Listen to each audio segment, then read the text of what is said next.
All right, Islam, Islam. This is Annie Eda Ill, and welcome to Moor's Heritage and History School.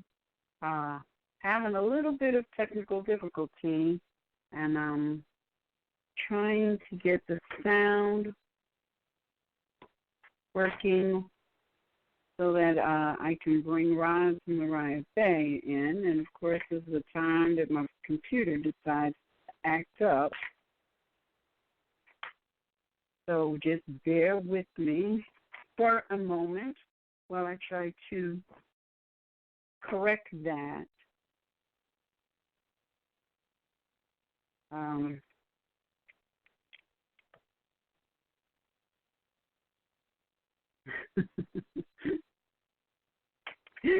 Oh, boy. All right.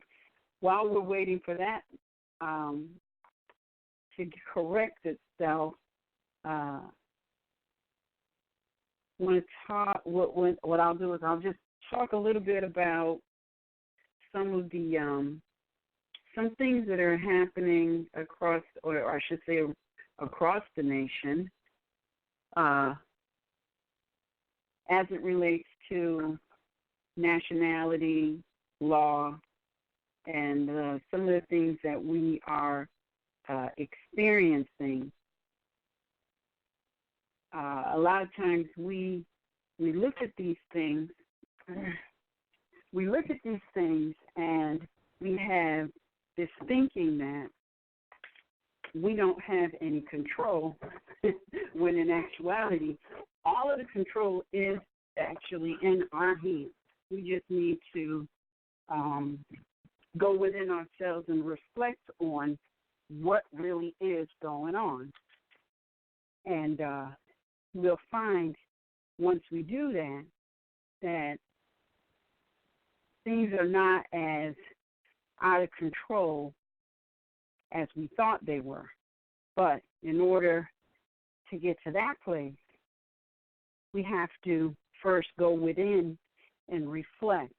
And we have to know that a lot of what is going on right now is, what I say, what I do is I'll say something like, this is making me crazy. And I know it's bad choice of words, really, but sometimes things will be happening so fast that you feel a little overwhelmed, and I think it's in those times that we really need time to reflect, because the universe is trying to say something to us.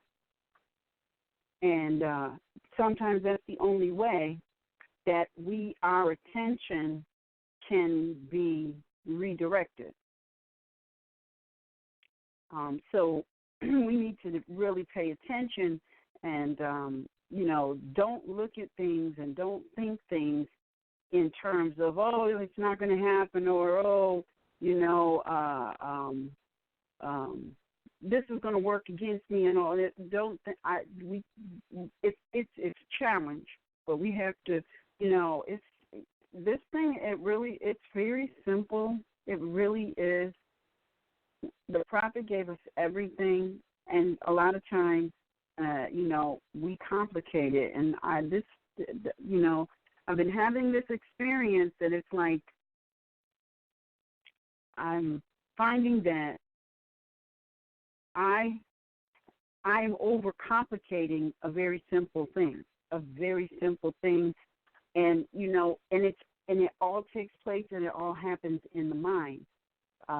And isn't that chapter 1 of the Holy Quran? It's all in the mind. Everything takes place in the mind. And what's really simple, easy, is that we have absolute control over our mind. But a lot of times what we do is we say things without being aware that we're saying them. because we're in a moment. We're having a moment, and so we say things that we probably shouldn't say. And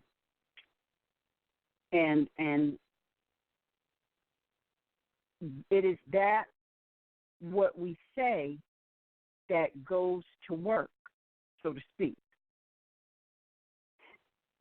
A lot of and you know, it's a challenge. It's a huge challenge for many of us because we're trying to show you this is what's going on, and at the same time not get you sucked into what's going on, but more to get you to just recognize that, yeah, this is what's going on, but let me show you why it's going on. We never get to, I think, a lot of times we don't get to why it's going on because we're focused on what's going on. Islam, Roz, are you there?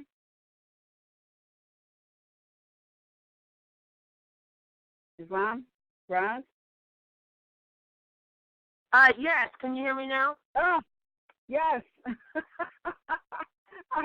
My computer was just fine. Yes. I just got like everything disappeared.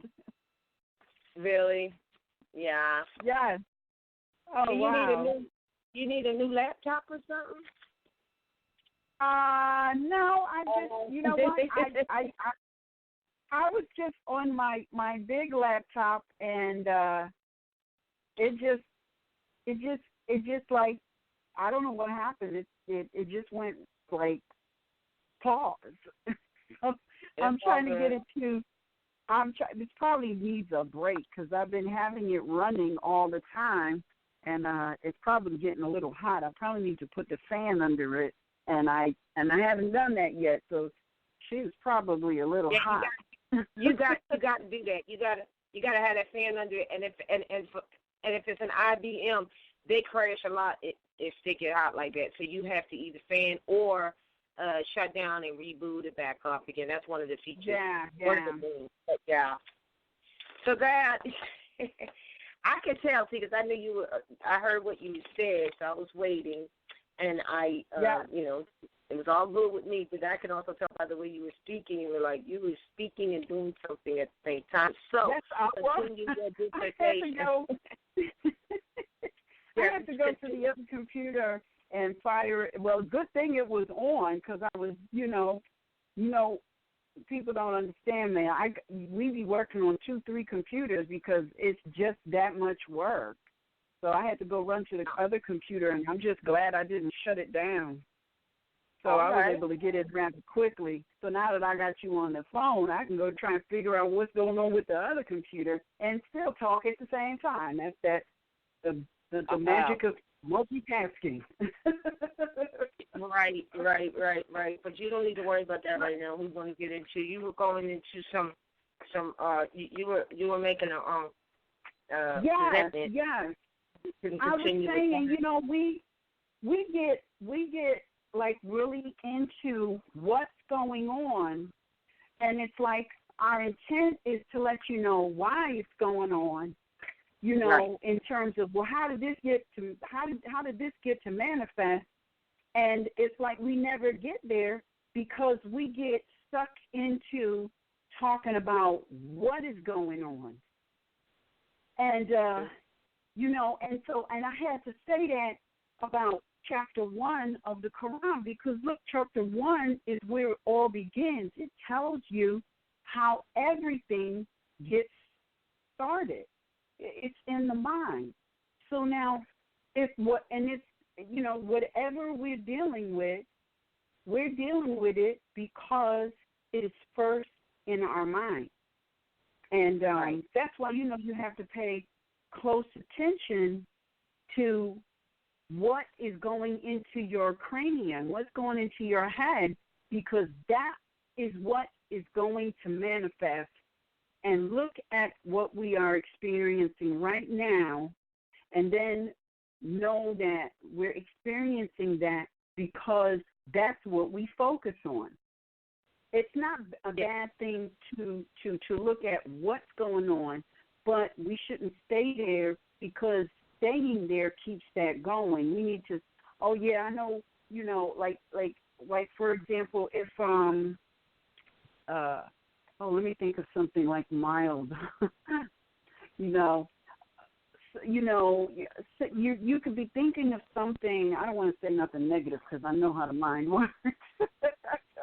You could be thinking of something, and like you forget that you thought about it, and then 2 days later, what you was thinking of manifests and presents itself. Now, because we don't keep track of what our thoughts are, our natural inclination is to go into pity mode, like, oh, woe is me, why is this happening? And we never stop to reflect that, it's happening because that's what we manifested, really, because that is the power that we have, and we need to recognize that power, stop running from it, and stop belittling it. And look, the reason that the prophet gave us the Quran to read was so that we would see, oh, yeah, this is chapter 1. This is where it all begins. Okay, so if my life, is not what I want it to be, this could only be the reason why.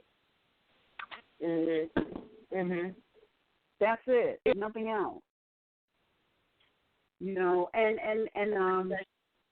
And like we talked about, like I talked about last night, one of the biggest challenges we as people have is the fear factor. We're terrified. Many of us are terrified. We will never admit it. Many times, not even to ourselves. We're terrified because we have some concept, but it's like we're looking for this incredible something, to put it into action, when that's all we have to do is reflect on what was we thinking, what were we changing. And, before it manifests, we have to do some serious thinking, because what we think is what manifests. So what do people spend their time watching? A lot of time. People a lot of times, they watch the so-called news. And I don't understand why so many people watch the news, because it is propaganda. It's 100% propaganda. Look, the people that control the media, we taught them the science. All right? So, and I've been listening to Valera like all week, and she's like, don't get mad at them, because they are practicing our science on us that we don't want to learn and utilize. She's right. She said, don't get mad at them. We taught it to them. They're using it. We not. Don't get mad at them. She's right. So where are we today? These people, they know our science. All right? So the science is that if you plant things into people's heads, and you get them to watch the same thing or similar things but the same over and over and over again, it is going to manifest. What is that? Chapter 1, Holy Quran, man is mine. Mm-hmm. And what do most people watch every day? The so-called news. Well, and then when things manifest, they want to get mad. Well, what did Valor say? Don't get mad. We taught them our science. They're using it. We're not. Well, first of all, the news that the people get in the media is not really news, and exactly. It's not. It is not. Let's put it this way: it is not the news. It is what they want you to know. It is the angle in which they want you to review it in. Exactly. Because it's just like so-called music. Most people listen to these musics and they get sucked in because of the beat. But if you listen to the words, all right, the words are horrible. The words may have a negative connotation on it, right? But see, the words are horrible. Mm-hmm. Yeah. But see, here's the thing that you brought that up. No one is going to really know what you're talking about until they experience it. It's just like watching television is something that you can appreciate once you don't watch it. Then you can view it differently. Same thing with the news that comes on. You can appreciate it differently once you know differently. You understand? If you don't, then everything they say and everything they put, you take it from that perspective. And not even realizing that at these, even now, like, for instance, they'll put on a story about saving somebody or something silly or saving a dog even. Now, that's the extreme, but I'm going to use the extreme.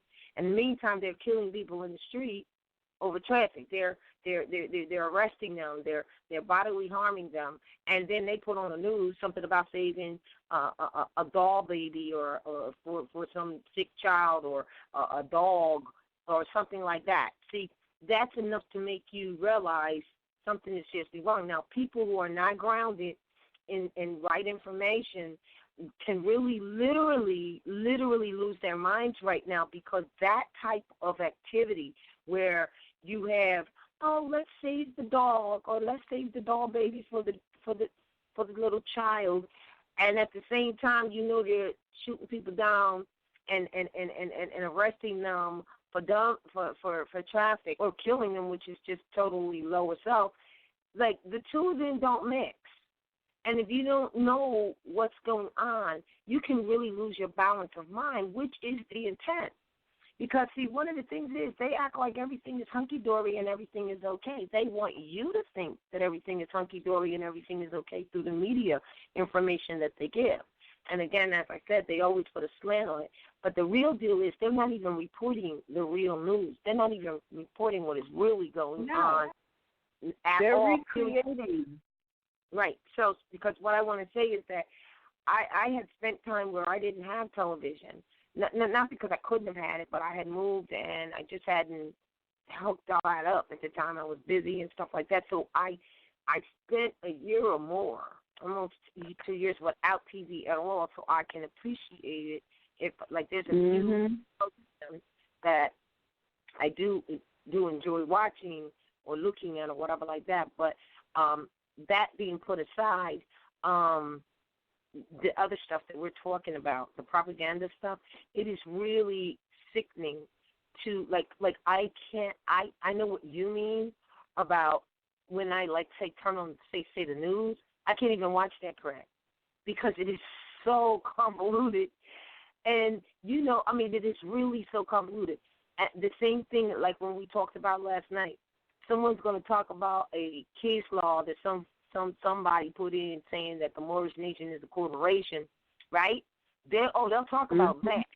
But the real deal, res judicata stuff, they don't talk about that. I mean, that they don't even touch that.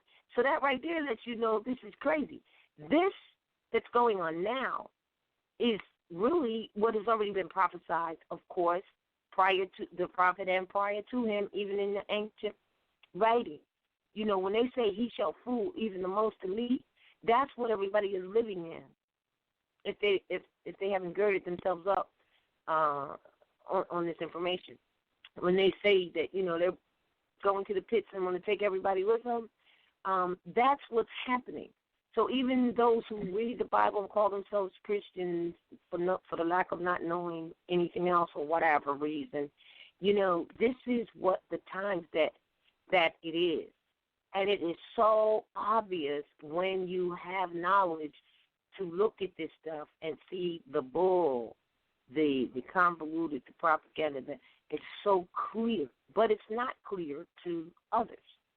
And now with that, when you talk about manifesting your reality, not only do you have to manifest it from the seed of thought, you also have to be extremely careful of the people that are around you. Now, this becomes a challenge when you're dealing with family because, people don't normally choose their family. But at the same time, older friends, or some people may have some friends now that they have to drop because that negative energy and that unknowing mass that they have is it could be very detrimental to you in these days and times in terms of the energy that is around you and the information that is around you.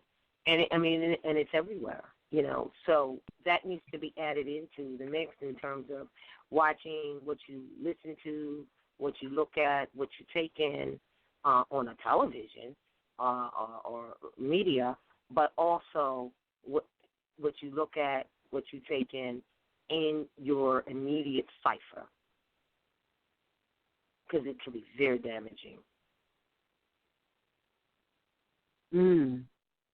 I don't know what your thoughts are on that, but I think that's what we're getting to right now. Well, I from my, a couple of years ago, this young child said to his mother loved country music, right?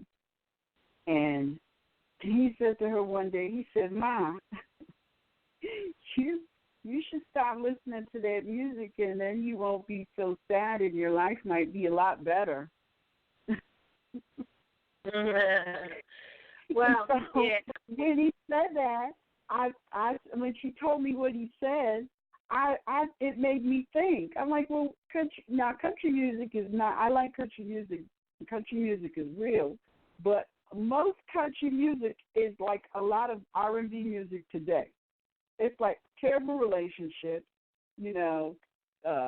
somebody's doing you wrong, that sounds like a song right there, the relationships are never good, they're never loving, they're not harmonious, old R&B, or I should say R&B period, because people don't listen to R&B today, they listen to that crap, rap and hip-hop, and rap and hip-hop has, to me, hip-hop in its original form was good. What it is now may not be, so I wouldn't blanket hip-hop as wrong. When rap first came on the scene, rap was fun. And rap, let me just say. Yeah, so that's why I'm saying to you, that's why we can't just blanket and say hip-hop is bad, because it's not. It's not, and it never was meant to be in its an original form. And sing with rap, because let's face it, we was rapping in the 60s. Exactly, that's what I was gonna say. If you listen to some of the music of like the 30s, the 40s, the 50s, that was rap. That's the original rap. The original rappers are not this music that just came out that they're calling rap. But my point is, the rap and the hip hop, it has a totally different energy than R&B, like pre 90s, pre what is but what is about somewhere in the 90s the music changed. It used to be R&B. It was about loving. It was about being in great relationships. It was happy, it was upbeat, and then it changed, and then it was like, bitches and hoes and getting shot and niggers and all of this stuff, and I'm like, that stuff today now that, and I'm not judging it, I'm just saying that when you're listening to that over and over and over again, it is desensitizing you as well as mentally conditioning you. And that's the science. Repetition is the key. Repetition is the key. The majority of the so-called music out there today all has negative connotations. It's disrespectful to each other, and it doesn't speak of love or harmony or nothing. It's very desensitizing. Same thing with the TV. I was watching something. I don't even remember. I was somewhere, and I was watching something on the TV, and it was like 7, 8 o'clock, and I was amazed at how explicit, it was. some of the things on the TV was. So I'm like, okay, so they're seriously desensitizing the people. And people are looking at things today, and because it's repetitive, what initially was vulgar is accepted because of repetition. What was inhumane yesterday is now, everybody's doing it. Yeah, but don't try it till you knock it. No, don't knock it till you try it. And I'm like, but what is it all saying? We can't act like we don't know what it is, though. I mean, really, it's just that it's lower. I'm saying it's lower self-activity. Exactly. That's it, and that's all. So that's in the Quran as well. Thank you. I'm the one too. That's in the Quran as well. So we know what that is. So we want to get back to the uplifting. Period. But that's what it is. So we can talk about it, but it's really not. It is what it is. It also is the distraction from what needs to be discussed, and civility, and civil practices or exercising, or just civilization and civilized people, which is what this whole mission is really all about. So that's what we're looking at, right?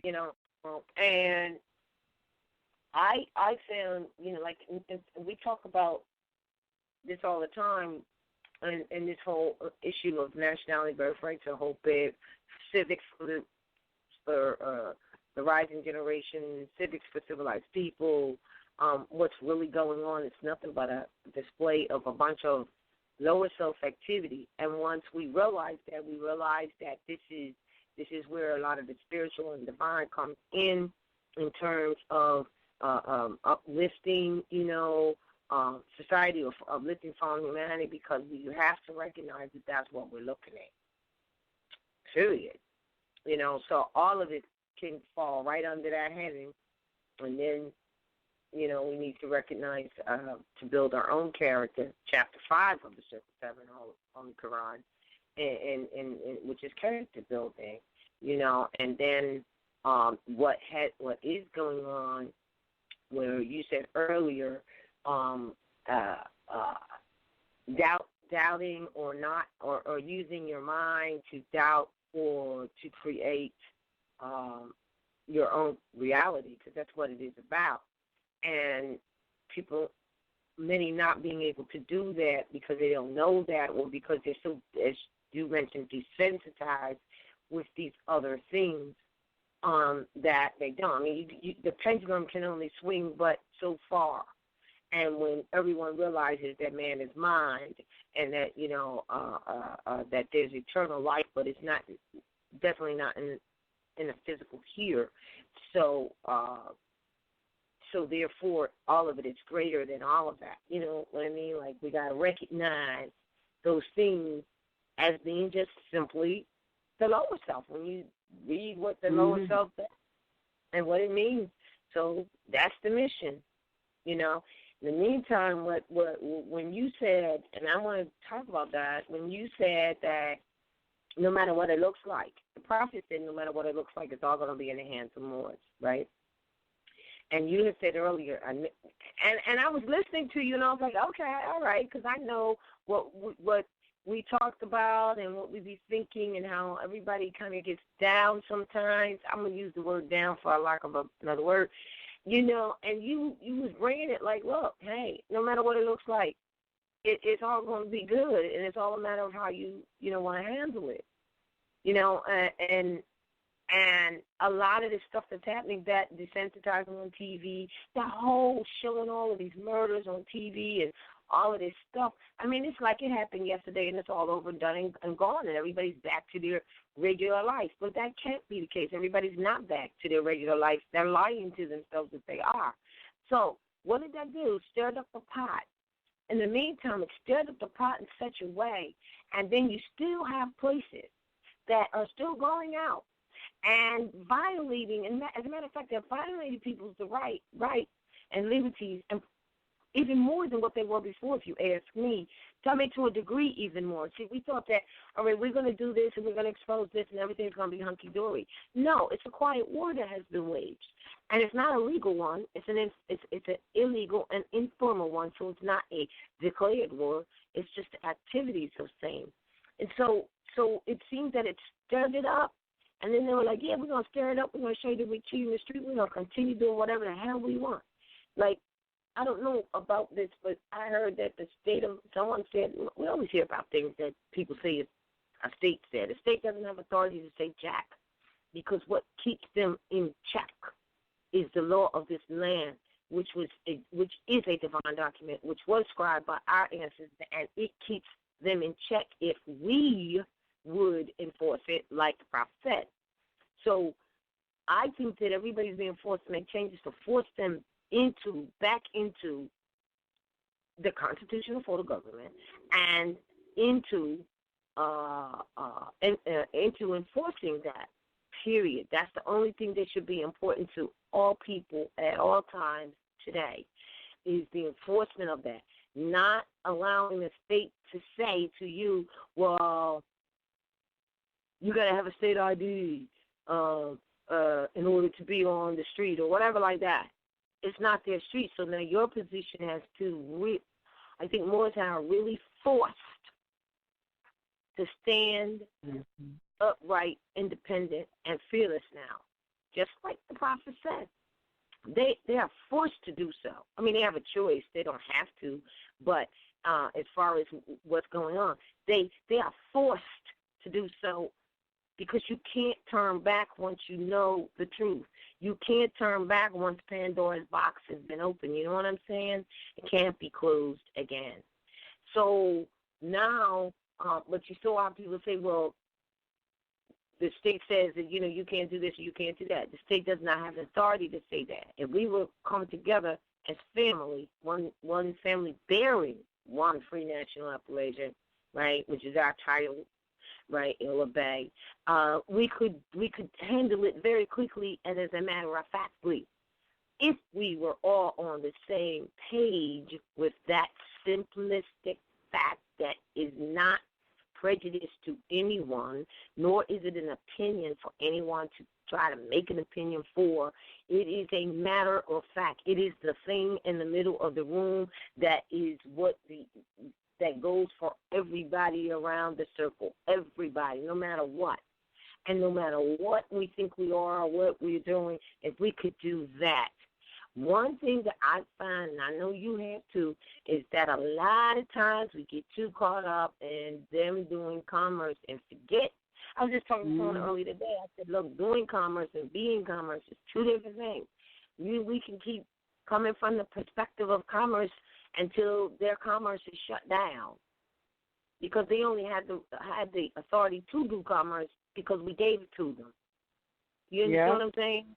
And when they can no longer do commerce, which is why they're commercializing the people, because they can't do fur trapping anymore. They can't do any of the other trades and fishing and stuff that they came here as slaves originally to do, and then as companies to do. And then with their charters, what are their charters? If they're nothing but commerce and commercial corporations, then what does their commerce have to do with you? Nothing. Nothing. So all I'm saying is that if we keep getting caught up and coming from that commerce position, that shit's going to get cut off in a quick second. As soon as you gather up enough people that ran over to that side, it's going to be cut off, because that's what's going to happen. And now we have failed to stand on the side of who we are as flesh and blood beings, and as the lineal descendant of this land estate, because the land is not going anywhere. I know it looks like it got bought, it looks like it got sold, it looks like it got transferred, but if you open your eyes and wake up, you will see that the land went nowhere. You're still standing on it. It's all fictitious stuff that didn't happen, that no authority was to give to happen, And so now what will you stand on, when the only thing to stand on is that you're lineal descendant, and this is your ancestral estate? When will we get to that simplistic form, which harms no one, which doesn't attack anyone's belief systems, but is the truth, that is the light that will see this whole thing through. When we get to the point where, because we say we got the, the brothers, they warriors and, like that. When we get to the point where we exercise every single liberty that we have in an intelligent manner and make sure that no one comes into the community and infringes upon those who are domiciling there. They have not the authority to do so. And if you flex a little, give them a little muscle, you know what I mean, they will back down because they are afraid. Not that you're talking about playing no street war, but what happened to allow, think of this, think. What happened to allow a corporation to have their own muftis? They're not really muftis, but I'm using that word to appeal to those who are. Their power, their security, which is called policemen, to grow so damn big that they're the largest gang on the damn land, across the land, can afford to get cars and put emblems on them, stating so, and go about stalking the people and then violating them all day long, picking them off like a tick on a dog, getting fat, like a leech, or a vampire sucking the blood, literally and figuratively, because the blood is the bloodline. That's what a colonist is. So what happened to make them get so big? Here is what happened. We got hit in the head and forgot who we were. And I'm using, allegory here, but it's real. And we forgot who we were, and that's not so bad. That's one thing, that we forgot who we were. What's worse, what's absolutely worse than that is that we actually believe that these people were some authority. That is some sick stuff right there. That is some sick stuff to think that way. Now they've grown so big, you don't even know how to exercise Amendment 1, let alone Amendment. You can't exercise 2 because we don't even exercise 1.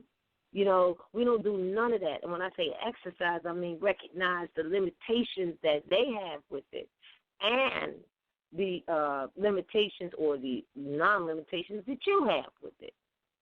You know what I'm saying? And it's just that simple. And so, will it happen today? Will we change today? Well, I don't know. I like to think that it could, because I believe when it says it's a breakfast fight, that when Prophet Noble Ali said this is a breakfast fight, I believe that it is.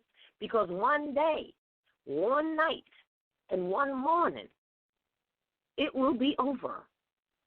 And where will you be standing in it? What will your battle scars be? You know what I'm saying?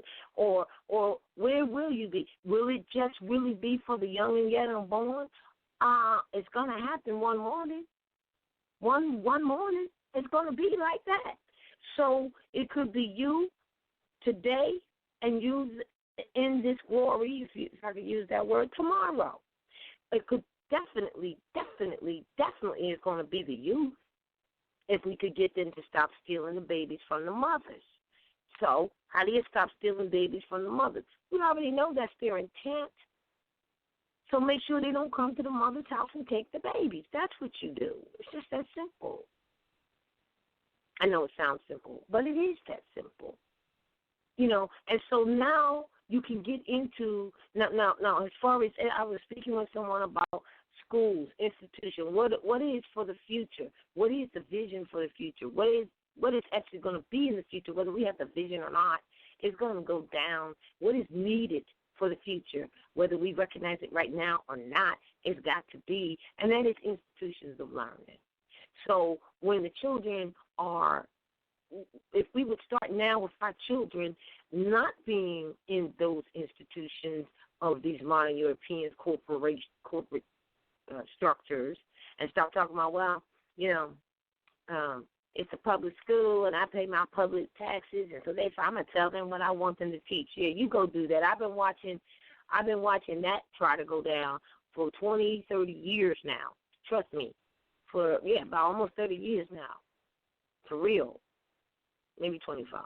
So I've been watching that. I watched the sister who actually created with a computer program application a program that tells the truth about the contributions that were made by Moors and had it so that it could be integrated into the public school system. It was brilliant. Did they accept her on the to integrate it? Heavens to Betsy, no, because then it would have to be an admission of lies, and the energy behind the actions of lying, of the school system, public so-called school system that everybody complains about, and why are you complaining about it? They're doing exactly what they want to do and intend to do. That's their stuff. It isn't yours. So the everybody's complaining about it, but when we came up with the answer to the problem, it was not to be integrated because they didn't want to teach that in the school system. They had another curriculum. What more do we need? I know many people are saying, what you talking about, Roz, because you don't even know about the system. And if I had her appellation on the tip of my tongue right now, I would say it, but I can't remember it because during the time in which this was going down, I wasn't even aware of Moorish, my Moorish heritage in history, or anybody's Moorish heritage in history.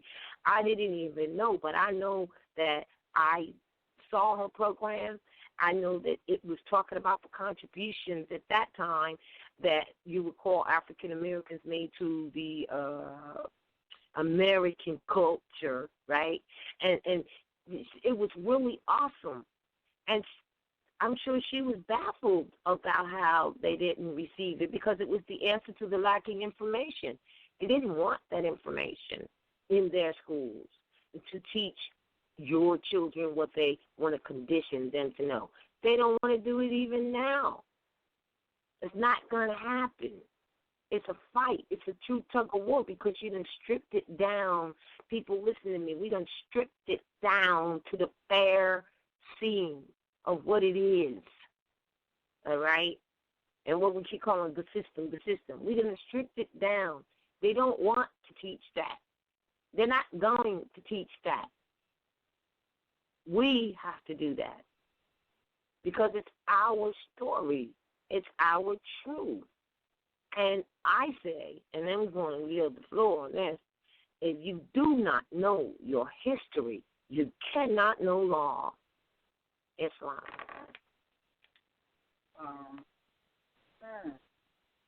Can't hear you. You can't hear me? Now we can. Oh, all right. I had to change my earpiece because it died. Okay. Can you hear me now? Yes. All right. That was quite an interesting discussion and comment. Did we want to talk about this McBride thing or no? Okay, I would love to. I mean, thanks for bringing it up. Oh man, do you have it in front of you? No. Okay, all right. Then let me give an example of some other things going down with. I mean, and you always speak about it so well, how we go out running. And you said you think, maybe it's because people are afraid, and it ain't that. You can't tell people ain't nothing to be afraid of when they're out there getting beat upside their head and murdered and stuff. You don't really. But, wow, I had it printed out. They had printed it out for me, and now I don't know what I did with it. So I'm going to, he sent it to your phone, but I got it.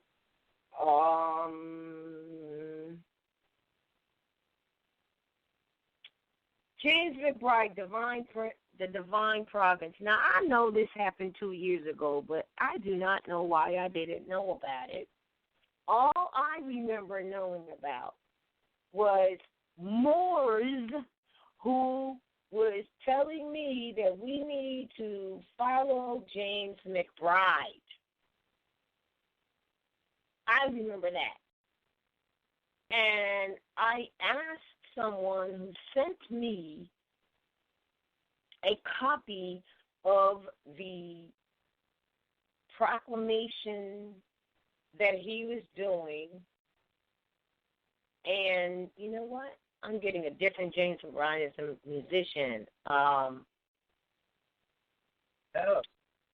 Yeah, right. There's another James McBride. We don't want to confuse that. That might be why he did.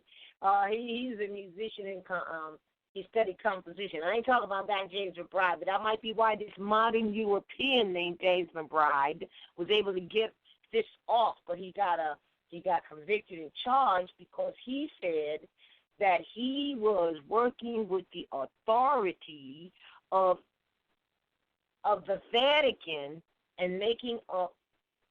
I can't find it.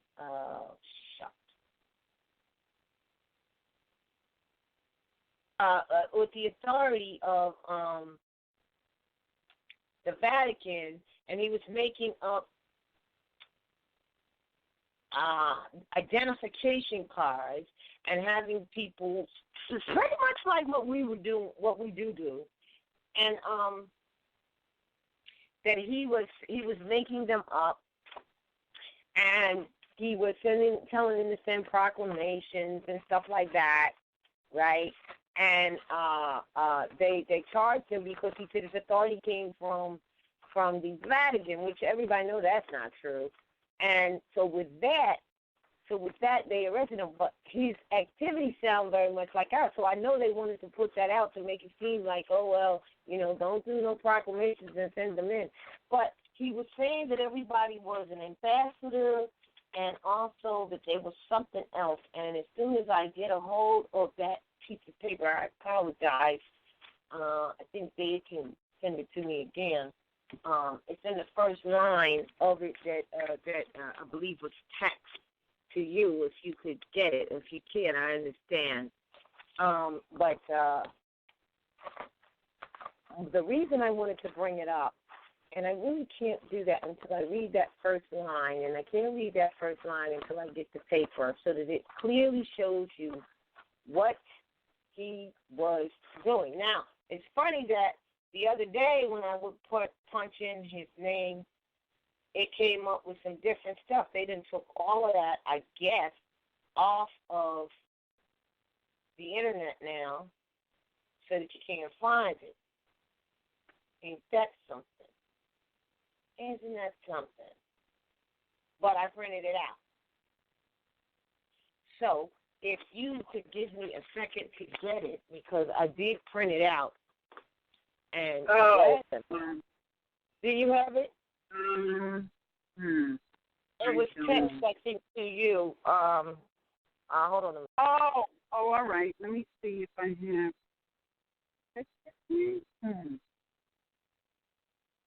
Because I remember forwarding you. Oh, here it is. I got it. All right, can you hear me now? I hear you. Yeah. Okay. Just hold on, everyone, so we can make this point. It's coming to me in a second. It's being printed out right now as we speak. All right. I guess it'll take a second, but if you didn't have it, because it was text to your phone. Yeah, it was. It was text to your phone, and the first line explained the position of the person. Yeah. All right. You said the first line says what? Well, the first, okay, I'm not looking at it. The first paragraph, just where it says what he was doing and what the people were, what he was doing, what he was doing.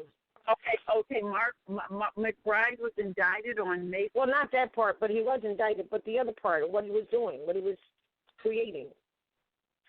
Oh, McBride sold the ID? I don't know. McBride started selling the ID. All right, well, It says right there that their authority came from where, and that they were, the people were what? I mean, it's right there. McBride was the leader of a sovereign citizen group called Divine Providence, whose members claimed U.S. government was a municipal corporation that did not have authority over them. McBride produced and distributed false diplomatic identification cards to and he encouraged them to make claims of diplomatic immunity to avoid arrest, debt, or taxes. None of the group's members were, in fact, accredited diplomats.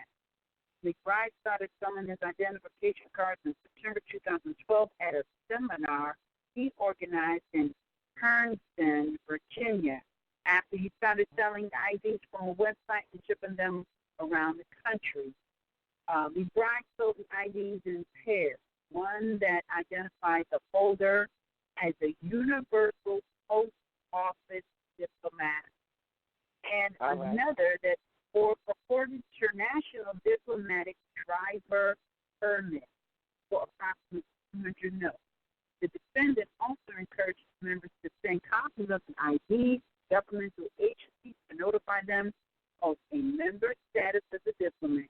The defendant claimed that his authority to issue the IDs came from the Vatican. The Vatican? Yes, the Vatican. The defendant also gave a televised interview on ABC News prior to the filing of charges in the case, in which he reiterated such claims. During the course of charged conduct, the defendant organized. Besides, well, where do all the whole? First of all, it sounds similar, but definitely not what Moorish who are claiming their nationality are doing, right? Mm-hmm. What did you say that? I wouldn't. Well, we tell. Well, we tell people to put these agencies on notice, but we never tell them to.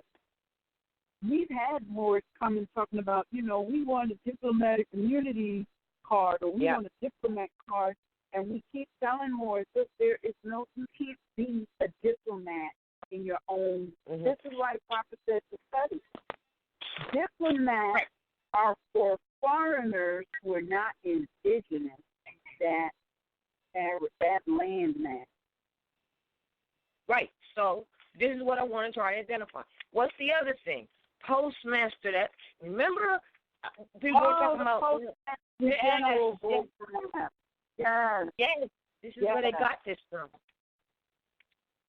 They were postmaster. I'm a private postmaster general. Yeah, right. Sure you are. You know what? This is why you have to read the congressional records, because the postmasters, even the postmaster that's calling himself a postmaster today, he's not a post. That's why you have to read the Constitution. You have to read congressional records. The postmaster today is hired by members of the United States of America. In the congressional record, the postmaster, the post office, is supposed to be neutral. Right. All right? They're outside of the government, period. Anything goes down on this landmass, the post office, the postmaster is supposed to be neutral so that everybody's paperwork can get where it needs to go. All right? That has been compromised. Most people don't even know that. You go into these corporate buildings that's calling themselves USPS. They don't even. The reason that they can't call themselves really the United States Post Master or United States Post Office, because they're not. The USPS is a private contractor which was started in 1971. You can Google that and find that. Now, when you read that, go into the congressional records and see what what is the law? Not just because they're publishing it in a statute book doesn't mean it's a statute. It's not. It's the law of the land, just like money. Go into the statute, 1792 statute. No one has the right to change the monetary land. And if you try to do it, that is treason. It says it right in the Coinage Act of 1792. But everybody wants to chase after the Federal Reserve note. They don't, and want to talk about, the country is bankrupt. This country is not bankrupt because this landmass belongs to the Aboriginal indigenous people. So be clear. What exactly are you talking about is bankrupt? Oh, the United States is bankrupt. No, it's not. The United States of America might be bankrupt, but even if you say that, you got to bring supporting documentation to show it. You just can't say it. Why is it bankrupt? You know, whenever people say anything, you have to be able to provide substantial documentation to support it. You just can't say it. And you know what? I'm telling you, I learned a lesson. And, you know, these lessons, they're continuous. I mean, I've been learning some lessons, and they've just been, you know, look, exorcism is not just an initial happening with people. It's continuous. And, you know, because the prophet said that he said enforce the Constitution. And, you know, I'm writing these elaborate documents, and they're beautiful. They're beautiful. And they have much documentation to substantiate everything in it, right? Some of them are, you know, 12 to 26 pages because it's just amazing, you know. But guess what? Never even needed all. Never needed none of that. You know why? Because if you go to that beautiful document called the American Constitution, 1791, Article 1 says what? Article 1 says all legislative power is vested in the Congress of America. Little slips like that is what get people running around like chickens with their heads cut. What does that mean? That means that all of these states don't have no power to write nothing called law. Nothing. That is a constitutional violation.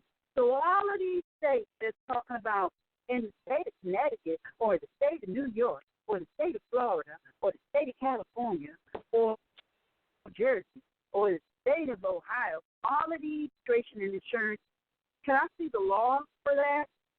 They will bring you their state statute, which is not law. You're not asking for a statute. You're asking for the law. And then the word statute is law. All right? Well, then show me where in the American Constitution is the state authorized to write statutes and or law. Mhm. Mhm. And you know something that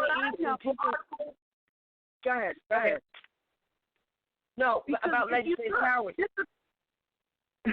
ahead.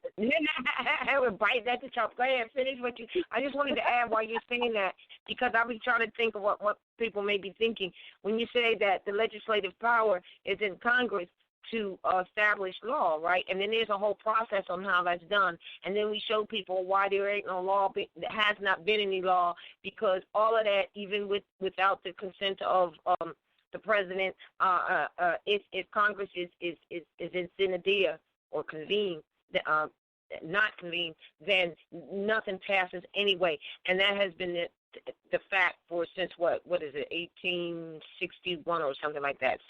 What I wanted to say is that what we have to understand is that our position does not rest in the legislative of the Congress anyway. Our position is already existing as what we will call res.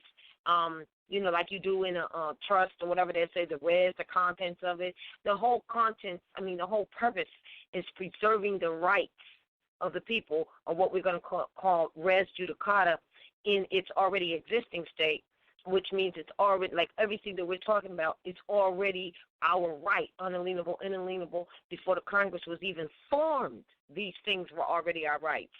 And before the Constitution was even written, and to bring other people into the constitutional form of government here on this land, with limited powers, as it says when you read what a state can do and what a state cannot do. That means limited powers, all right?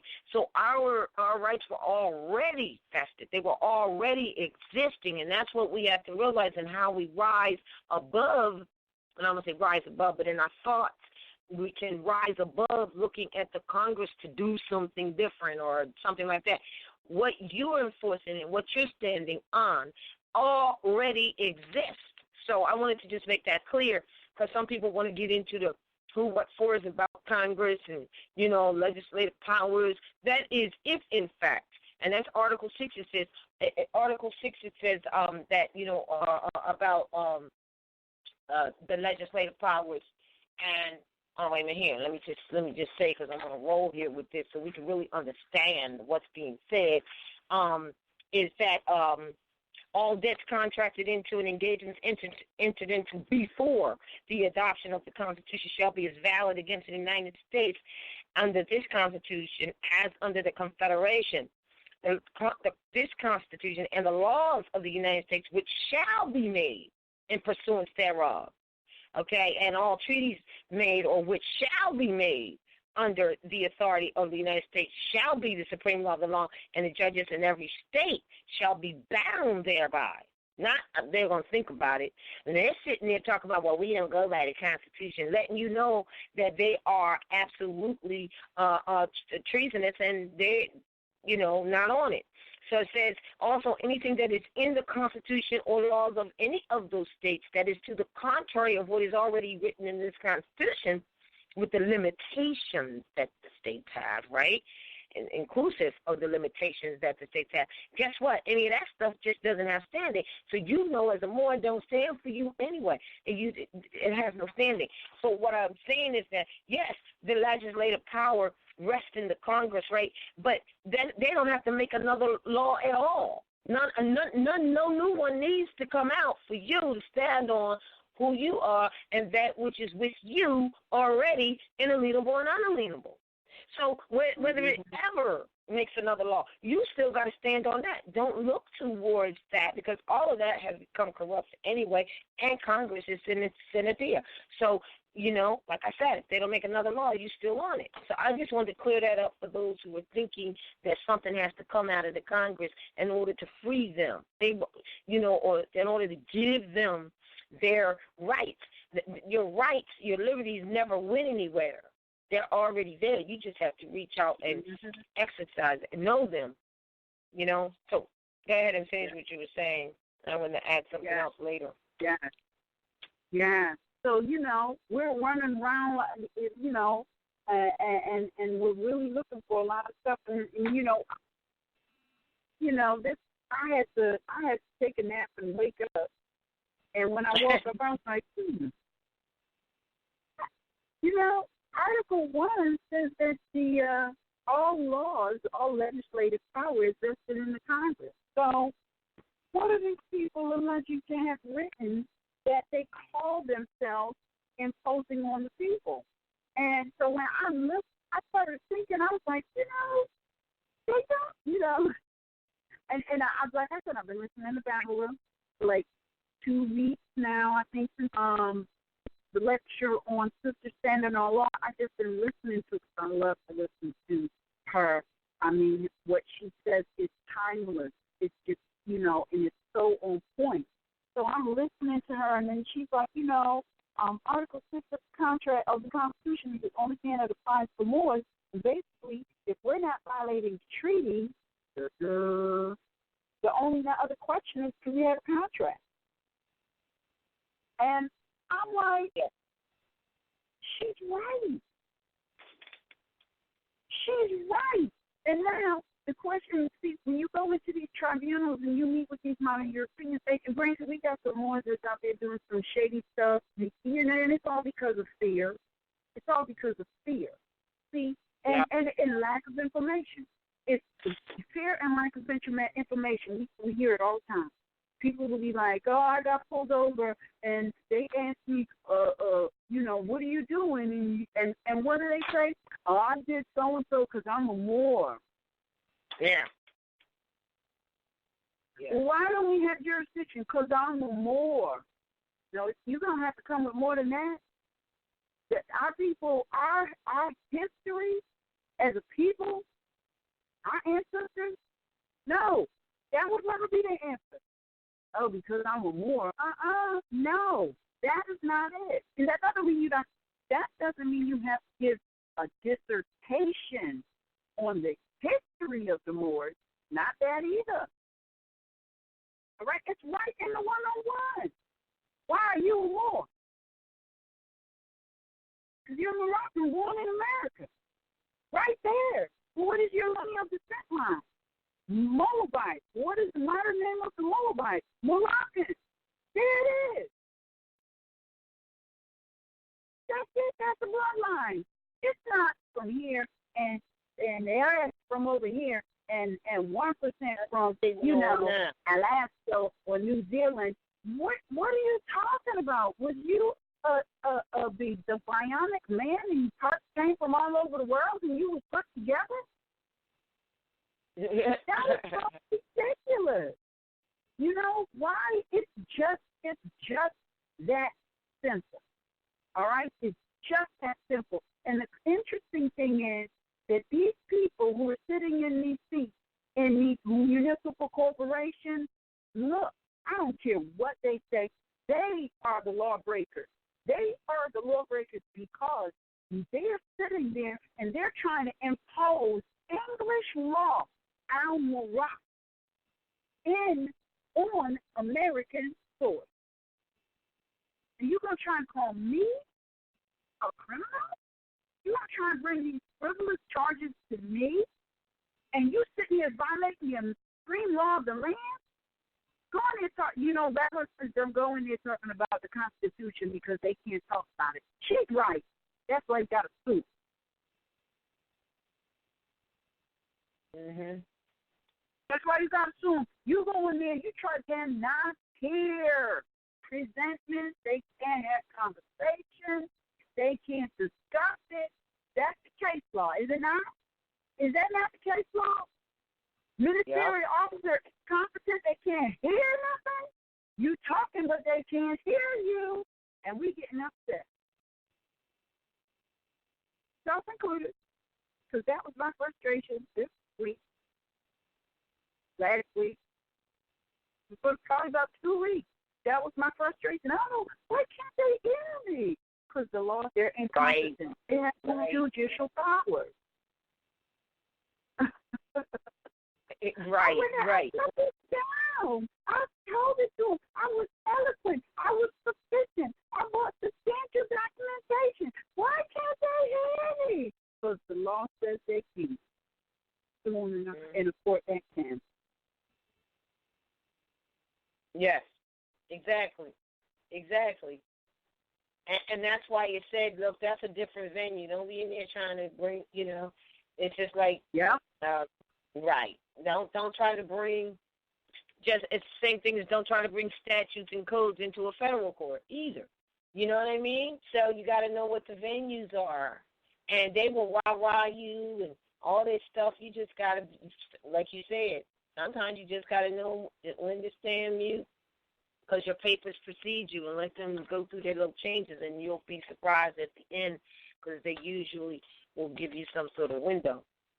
But going back to, go ahead. You want to add something to that? No. Okay, but I want to go back to this because, and the reason I want to go back to this is because this is such a great example. First of all, they started their IDs in 2012, so did we. And but let's look at some things. They said that one of the things is that he was charged with impersonation of a diplomat. And the reason we're bringing this up, and before before you get into all of that, I want to premise what you're getting into with one key major point. Nowhere in this thing did it say what their nationality is. Nowhere. All right. You want to sit here and talk about you're a sovereign citizen and you're a diplomat. What is your nationality? Hello? Because you can't be none of those things unless you first have a nationality. What is your nationality? All right, because that if you're and here it is. Now look. If you're a diplomat on this American soil, that means that your nation is somewhere else. Where is it? All right? If you're a diplomat, this is not your homeland. Where is it? I didn't see nothing in here about this nationality. And number one, you don't have a nationality. I ain't seen no mention of it. But you want to talk about the post office, which is indigenous to this land. That's mixing apples, oranges, bananas. Well, wait a minute, hold it. You said that. It says here that McBride's IDs identify the holder as a universal post office diplomat. If that's not mixing apples with oranges, I don't know what the hell it is. Exactly. Look. You're a post office. You're talking post office and diplomat. Diplomats are foreign to this source. The post office is indigenous to this source. The two don't even go together. Right, and so and we bring this up because this encapsulates, and I'm beginning to understand why I was getting so many people saying, "Oh, I'm a postmaster general. Oh, I'm a diplomat," like that. And I'm like, what the heavens did that do? And then the other one is Attorney General. We're going to get into that last, though. And he didn't do that on here, but there's others. And so I knew that there were Moors who were doing this. And as I was saying earlier, I asked one of them to send me, the paper, what is it that he has you sign? And I noticed that on what they did give me, which they had yet to give back to him or whatever, it had on the bottom undersigned. So that means that whatever these Moors were signing over for this divine providence thing, that person was undersigning it, which means they were giving everything to him. And in these charges, it said something about, he says, listen, I'll make it so you don't have to pay taxes, you don't have to do this, that, and the other if you join my society. You see what I'm saying? So they were taking everything and giving it over to, and this is a modern European, by the way. Not talking about no nationality, like you said. Talking about sovereign citizen group, which is off. They can't do either. You know what I mean? But that's what the modern Europeans did. They're the ones who started the sovereign citizen, quote unquote, movement, trying to be sovereign in a land that is not theirs. Now, the closest place for them to be sovereign, other than to go back to whatever they claim their nationality is, if they say their nationality is Irish, then they need to go to Ireland or whatever like that. Other than that, the only place they could be, hear me and hear me clear, is under a state, because that's what they were formed for. You understand what I'm saying? Under a state. They have limited powers in that state, because otherwise they would be floundering on the Moors' ancestral estate, and that's why it says in the I think it was Madrid, what we were reading, is that unless they can show that they were naturalized somewhere, they're Moorish subjects. And then a lot of our people got themselves confused, thinking they're Moorish subjects as far as that citizenship rank is concerned. But what this is proving, this whole thing is proving, is that too many Moors have been following after ideologies of Europeans. This is proof right here, because I know Moors did this, because they were telling me I need to do it, or we need to do it, or this is the way to go, and all that kind of stuff. So we're breaking it down. Nothing in here says nationality. Moors want to do everything but claim their nationality, because they want somebody to do it for them or be for them or whatever. That's part of the mental slavery conditioning, and this proves it. So all of those people who talk about their postmaster general, you will probably, if not under McBride, you were under somebody who was copying McBride's ideology or whatever you want to call this. You were still not claiming your nationality. Right. So, go ahead about this diplomat. And another thing, and for the Moors that were saying they're diplomats, I'm diplomats, we're diplomats. A diplomat by definition, and I'll never forget, my son did the research on this and gave this to me, and I was like, wow, it makes sense that would be a definition of diplomat. It says that it is one who is able to test to the validity of documents. Now, Moors, you're out there saying you're diplomats, and you can't even attest to what is said in the proclamation that you have signed yourself, right? Mm-hmm. So how can you attest to the validity of documents? What it means to be able to attest to the validity of documents includes the fact that you've got to know history. You got to know what documents and affidavits and law exist. You have to be professed in it in order to be a diplomat, which, of course, again, you would be a diplomat somewhere else, but even to have that status. So Moors were they were going to be postmaster generals instead of being straight-up more American nationals. They're going to be diplomats without a proper foundation of being assigned or elected or chosen by your people to be a diplomat. All of that without a nationality.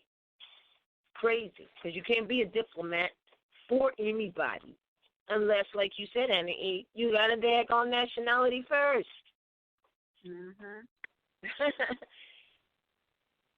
So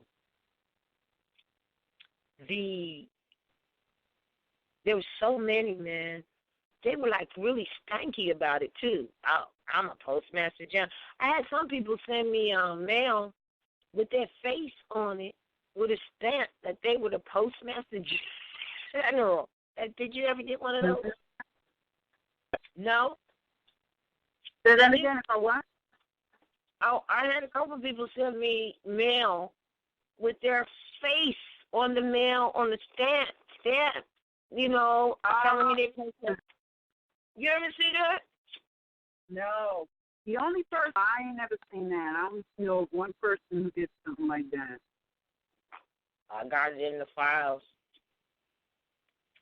Yep. And I had that. And also, now the other thing that I really want to discuss, because there's a whole bunch of, I'm going to say unconscious ones. Because if you're not first conscious of your nationality and then everything else follows with it, then you can't have these titles. And then there's some titles you're not supposed to have. They're British titles or they're corporation titles, such as Attorney General. Now, a lot of people are saying they're Attorney Generals. And remember, we were trying to go over and see where are they getting that from, how are they applying that? Because an Attorney General, we know by definition, speaks for fictions.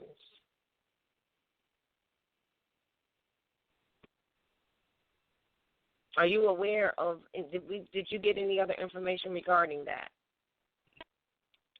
I'm sorry, regarding what? The Attorney General. Remember, everybody was saying they were an Attorney General, and I know Attorney General. A private Attorney General. That's it, private Attorney General. I know of the information that they're trying to utilize, but it's not. They're trying to use that as a like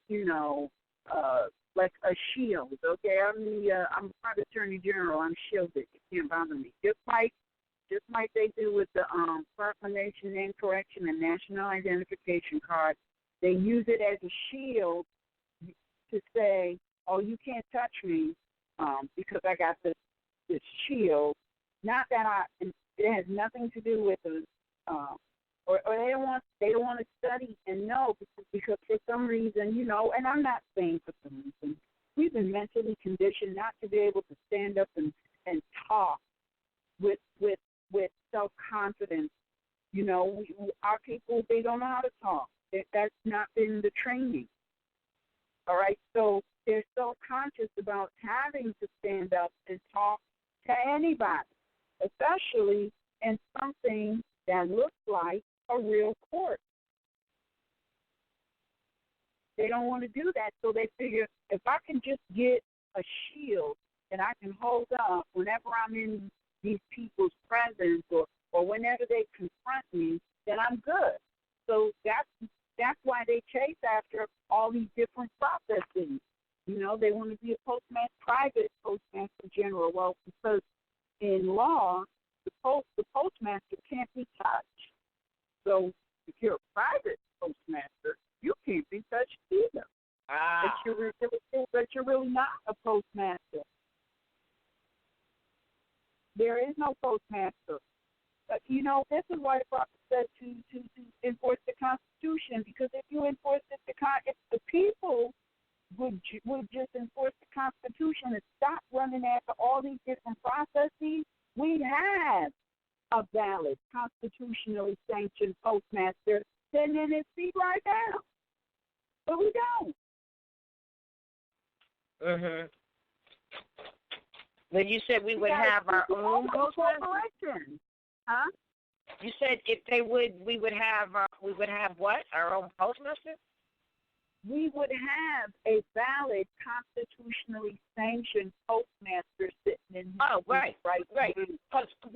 Because yeah, well, exactly, because that is a part of the enforcement of the Constitution, and they would be neutral. Exactly.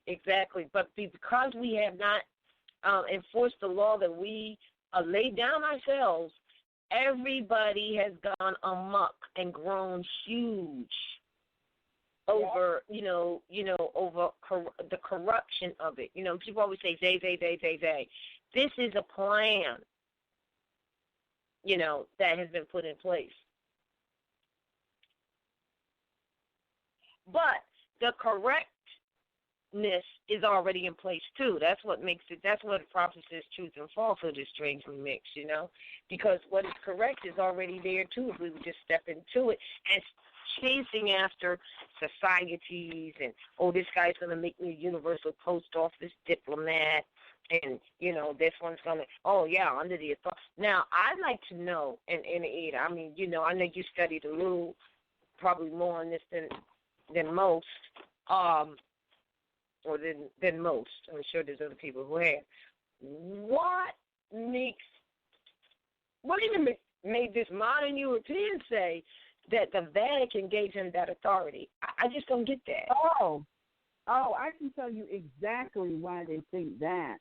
Because they think that the creating of the United States of America was initially something sanctioned by Great Britain.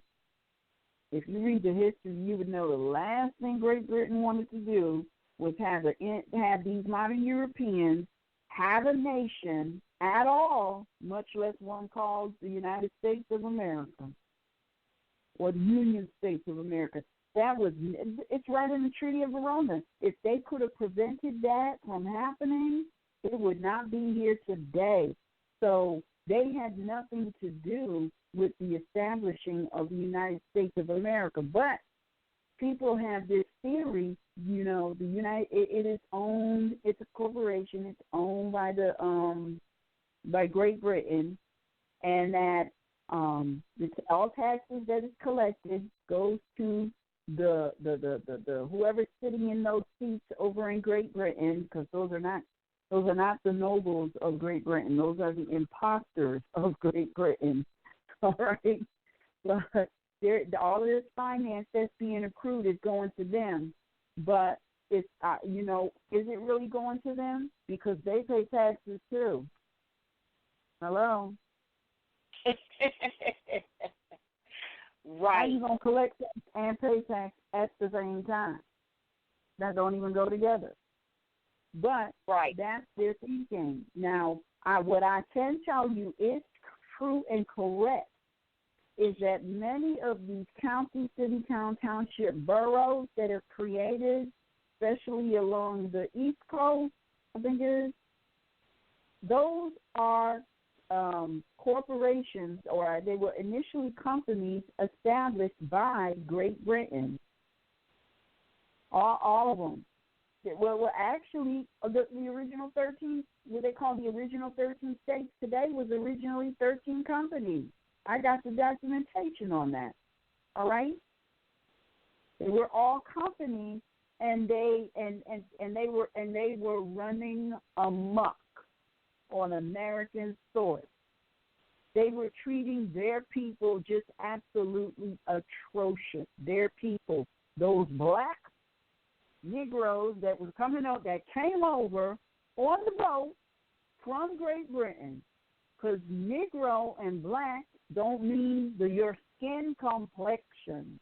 Negro and black is referring to your national standing. These are the original Negroes and blacks.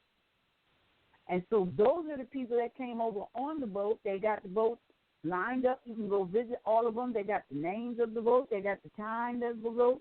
And who navigated the boat but the Moors. The British Moors of Great Britain brought them over here to be slaves, treated them atrociously, absolutely horrendous. So the Moors over here couldn't stand it anymore and assisted them in gaining their independence and bankrolled them and helped them to establish them as a nation. And Hillary Clinton affirmed that in 2012 in the Benjamin Franklin room. So don't come tell me you don't know who I am, all right? You know exactly who I am to the point where you want to be me. And let me tell you, they want to be us so bad that they sit in that bench in the black robe that we used to wear. Right. But those benches wasn't about, running law and justice back then. That was about running business. And that's why if you go back and you look up the definition in the 1600s of what was a governor, you will find that a governor simply is nothing more than a boss. Well, guess what? He was a boss in the 1600s. He's a boss today. And no, that's not a compliment. I'm not calling him a boss man or a boss guy, because I was watching TV and I guess when you call people a boss, that's supposed to be a compliment. You running things. Right. But you're sharing the definition of what it is. Yes. They're a boss. That's that's who you go to get your instructions. That's who signs your paycheck or authorizes your paycheck. That's what a governor is. And people looking at this, and they're looking in terms of today and not 1600. We got to go back to the 1600s and analyze what these words really meant back then. Like, for example, today when you hear the word minister, you think minister. Church. And you know what? You're absolutely correct. Absolutely correct. Well, look at the case law that says that if you're talking about statutes, you're functioning in administrative law, and if you're functioning in administrative law, you are incompetent to receive judicial authority. Why? Because because when you're functioning administratively, you're a ministerial officer, that you're a minister of a church. A minister of a church cannot have judicial powers. That is against the Constitution. So what you're also saying, and now you had someone say this to me before, that we need to understand that these people, inclusive of the policy enforcers, their security, are all practicing their religion. Yes, that's all. Which, wait a minute. and it includes hitting you upside the head, killing you because the Inticatala Divina, which is their doctrine and intent, says that if you do not convert to the religion, they have the authority to kill you because their God said so.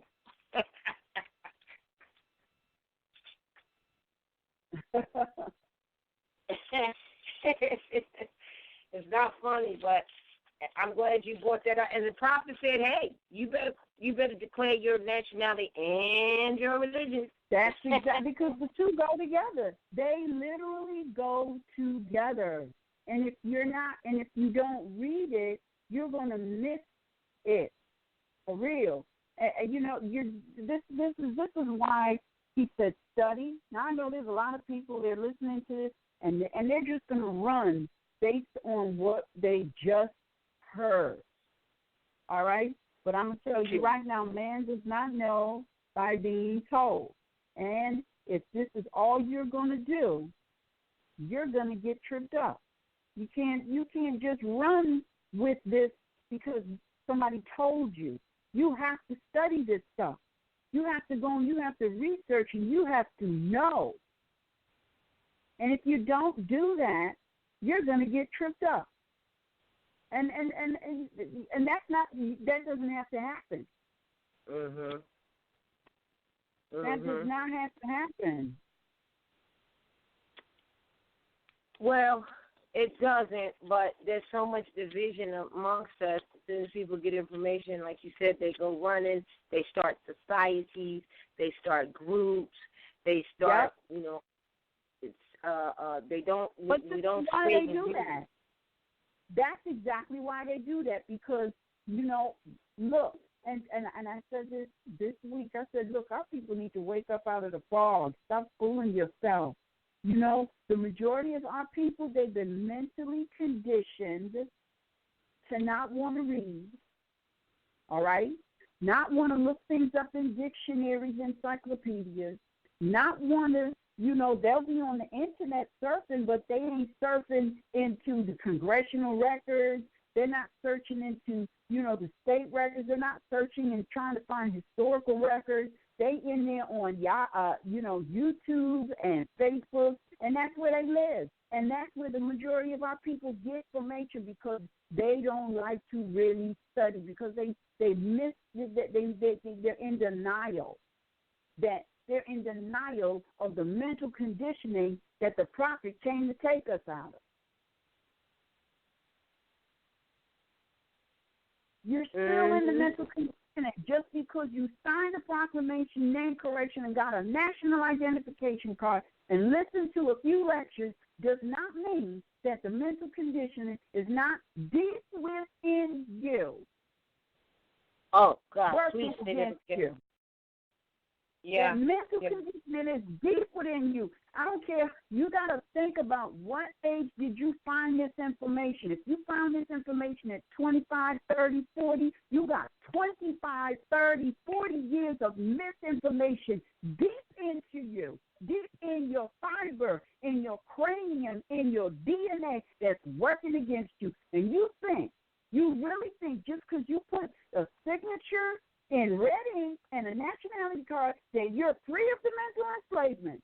No, you're not. And that's why many of our people get tricked up. That's why they still living in their lower self doing all kind of, things that they ought not to be doing. That's why the prophet said, hey, draw a circle around your passions and square up your conduct. Because if you want to get out from this mental enslavement, you're going to have to cut all of that off. And if you don't want to do that, that's fine. Go back to the state that I found you. He said it. He said it nicely. Yes, he did. Right, and you might, well, I ain't one of them kind of Moors that she talking about. Let me tell you how you know if you one of them kind of Moors. If your day-to-day activity brings you into situations that you really don't want to be a part of, that mental enslavement is working against you.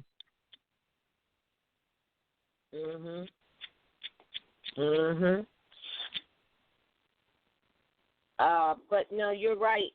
Some of it, like you said, is out of fear, and I know that there's people who, you can't say that they shouldn't have their nationality, claim their nationality, or have a nationality card, but they are really not clear. But didn't he say, hey, y'all, all of you, y'all got a right to your nationality. But he said study so that you can know. And if you don't want to do that, guess what? That nationality change in your pocket. Yes, it will, because time moves on. It does not stand still. And whether you take your place amongst the affairs of man, the end game has already been written. The end game has already been written. Go read the prophecies and the statements. All right? He wrote that between 1913 and 1929 when he transitioned. All right? Here we are in 2016. The prophecies are being fulfilled.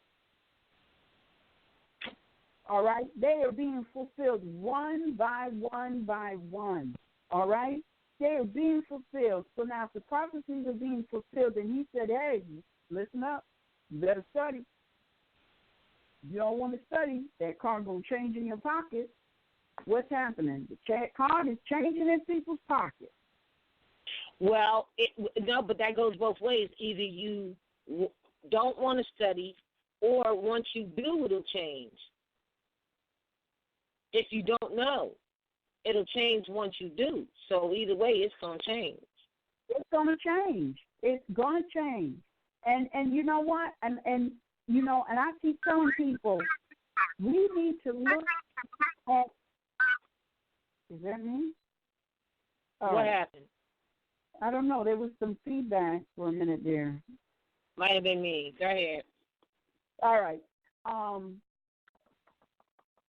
Oh boy, I think I lost my train of thought. You did what?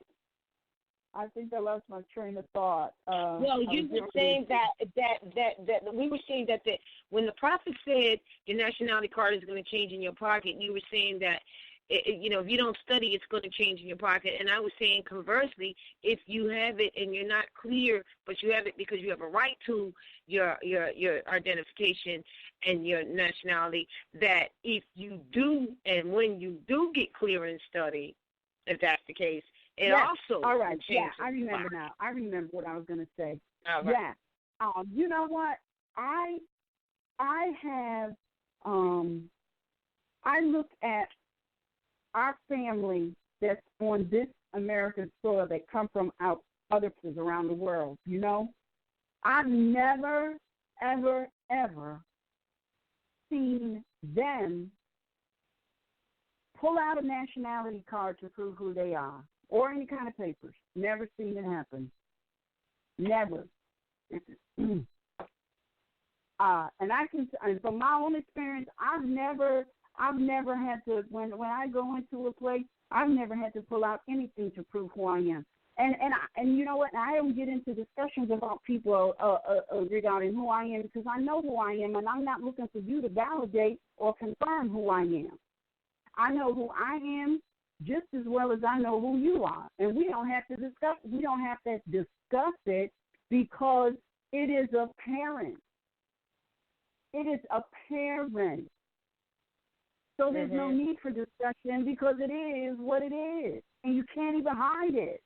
You can sit under the sun and get as tanned as you want to, but at the end of the day, you're a pale skin. That's it. So it's apparent. At the end of the day, I can sit in the shade and I'm still going to be copper tone. It's apparent. So there's no need for discussion. It is what it is. Now let's talk about the history. Where did you come from? What corporation are you sitting in? All right? Because I don't care who they are. The majority of these people that is attacking the Aboriginal indigenous people, they are employees of a municipal corporation. And when you do the research, they are not here indigenously. All right? They came over. They celebrated every July 4th. Then most of the people who call themselves magistrates of some form or some judge, they're all esquires. Esquires is not an American title. And according to the Constitution, you can't have a title. So what are we talking about here? And people is going into these venues talking about, I need you to certify my papers, or I need a certified copy of the record that confirms that you're practicing human slavery, human trafficking, peonage slavery, and genocide on me. I need certified copies of that because I'm going to take that so I can get the money that you're getting. That sounds so ridiculous. Right. That is so twisted. Twisted. Right. So now you won't enslave yourself. No, you don't want the modern Europeans to do it. You don't do it yourself. That's twisted. It is. The prophet said, enforce the Dadburn Constitution. That means, can you be an esquire talking about you a judge on American soil? No, you can't. Oh, so if you are an esquire, talking about you a judge on American soil, then what court delegated by whom are you sitting in? But see now, Anna, this is what they're doing now. Now, you said if that's the case, can you be an esquire? Same thing. If that's the case, can you be an attorney? Exactly. Look, if you hear the word attorney, that's just code for esquire. Exactly. So that's why when we talk about we're a private attorney, like we have no idea what we just said. You know what I mean? But like you said, it's an effort to try to be shielded. You know. Now they're so blazing now. I mean, they were just acting it out before, but now they're so blazing that they'll tell you, well, we're not practicing Constitution here. I mean, we're not. They'll tell you we're not under the Constitution or something like that, or they'll. And they're right. Well, they're sort of right. They're kind of right. Now, what they mean is, see, if you're on the Constitution, this is why people got to know. The Constitution was written to make sure that no corporation infringes on the liberties of the people ever. Let me say that again. The Constitution was written to ensure that no corporation infringes on the liberties of the people ever. That is the purpose of that great document, to protect the liberties of the people. All right? It don't matter if you started a court. Look, let's look at the 1774 time frame. None of the companies that was established, initially those companies was Connecticut, New York, New Jersey, Virginia, Massachusetts, what else? North Carolina, South Carolina, I lost track of how many but it was 13. 13 companies that was established, right? Right. And these companies was just violating the people's liberties. They would run up into people's house. That's why you got that Constitution where it says that they're protected from search and seizure and invasion without a warrant, and you can't come in there without a warrant. And that's what was happening in 1774, and that's why the Constitution says, look, you ain't going to run up into these private people's homes without good cause or probable cause, not even probable cause, because the probable cause got to be a flesh and blood person, injured party. What's the problem? Right. You can't do that. They say you can't come in there and take them or their stuff without indictment. And you can't have a private indictment and they're not involved in it, because the indictment is the two parties that have a claim who is letting each other be aware that this is the situation and we need to sit down and talk about it. A private indictment is not law. That's English law that was going on in 1774, and that's why the Constitution was written. Let's look at what was going on. They was running up in people's houses. The people, people couldn't even, these modern Europeans couldn't marry without permission. 1774, this is what was going on. They would snatch the people up and take them across the sea back to Great Britain, throw them in the dungeon and leave them there. Meanwhile, some esquire was upstairs talking on their behalf. They ain't met them, they don't know the situation, and they really wasn't speaking on their behalf. This is why the Constitution was written. They would change the governor at the blink of an eye, all right? They would make a deal with one governor today, and then if somebody else came and was whispering in their ear over in Great Britain, they would send a replacement for the governor and don't even tell the governor nothing. He would get snatched up, thrown on a ship, and shipped back. New governor is there with new policies and procedures. They had no right. The Constitution was written to protect the people from this corporate activity. So now today, you got corporations coming up still from around the world to come to this land to engage in commerce. The rules, the law still apply. See, people think that the Constitution is just for government. This Constitution is for everybody, but it gives you the blueprint for the government and their limitations. And it says if you thought of this protective limitation as the government, well, now you function over here in the realm of corporation, and you can be taken apart bit by bit by the people if you violate their liberties. It's right in the Constitution. That's why the prophet said enforce it. Right. That document is brilliant. Brilliant. If the people would enforce that Constitution, literally enforce, instead of stop begging and pleading with these foreigners and these imposters and these lawbreakers that are sitting in these seats, if you would enforce the Constitution, we'd all be sitting very peacefully right now. And all of that, instead of trying to get into bed with them on commerce, like who do you know what I mean? Like, don't do that. Exactly. Oh, I want to make some finance. I'm going to get me some Federal Reserve notes. What are you talking about? Federal Reserve notes is unconstitutional, and it is the people who are making it and forcing the people to use it are committing treason. Go and read the Coinage Act of 1792. It's not treason for the people. It's treasonous for the people who are forcing the people to use it. Right. And who might those people be? Those are employees of corporations. See, if we just call them employees of corporations, everything is clear. Who came knocking on your door? An employee of a corporation.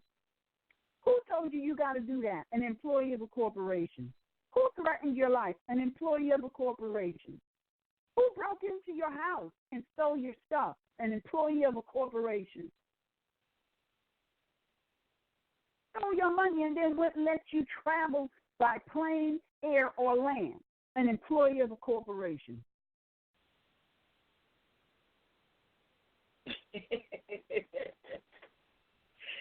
Yeah. So now, where is the law that dictates what the corporation can and cannot do? It's called the American Constitution, 1791. Right.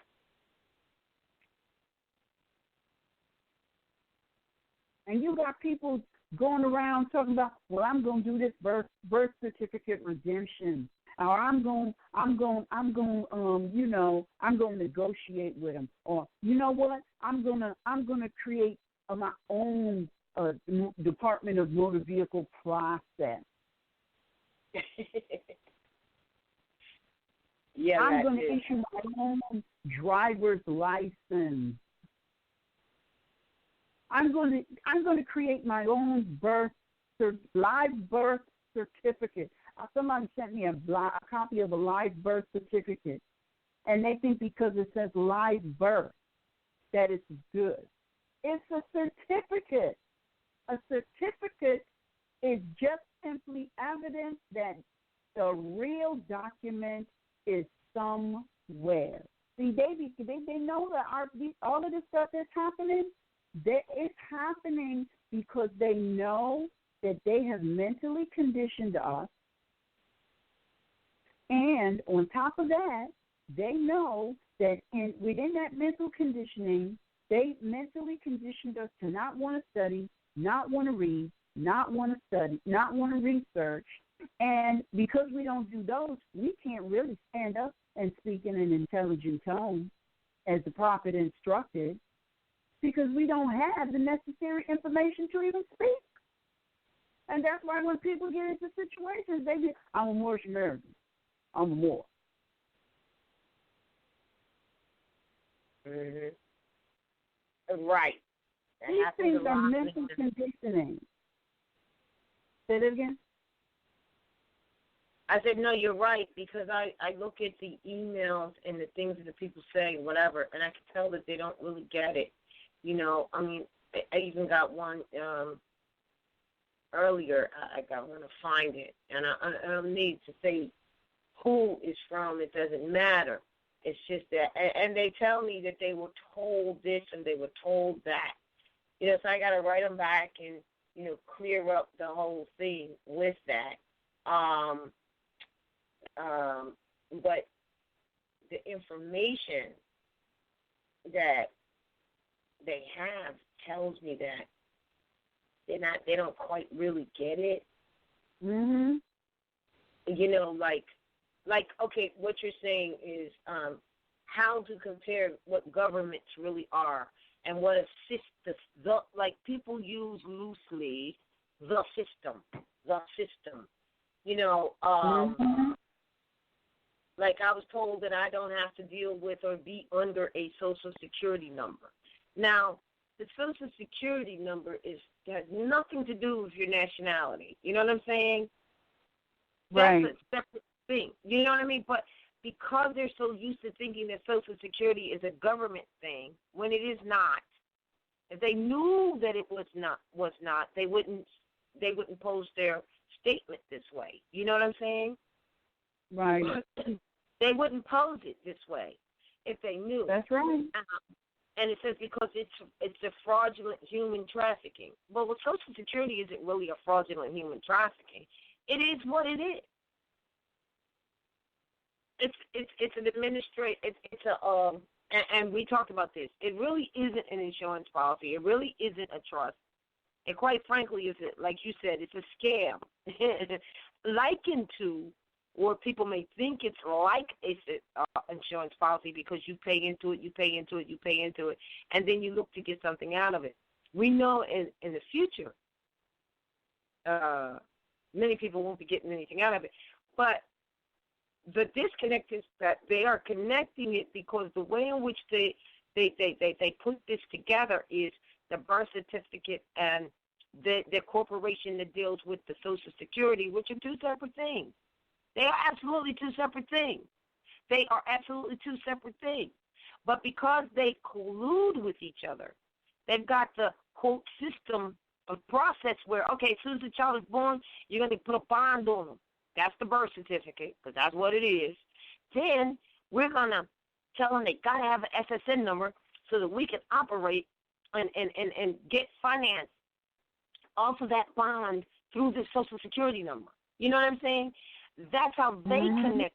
But they're two separate things. Somebody made up the Social Security, but in their mind and in their design and plan, this is how they're using it. All of it is corporate artifice bullshit. You know what I'm saying? Because the true Social Security is you taking care of your family yourself, not like that. So right there, say because it's fraudulent human trafficking, they're using it as human trafficking. But the birth certificate definitely proves the intent of human trafficking. There's no question about that. Mm-hmm. And then it says, I am now with my own corporation. And that really blew my mind. You think that because you nationalize, you're with your own corporation? Like, where did you get that from?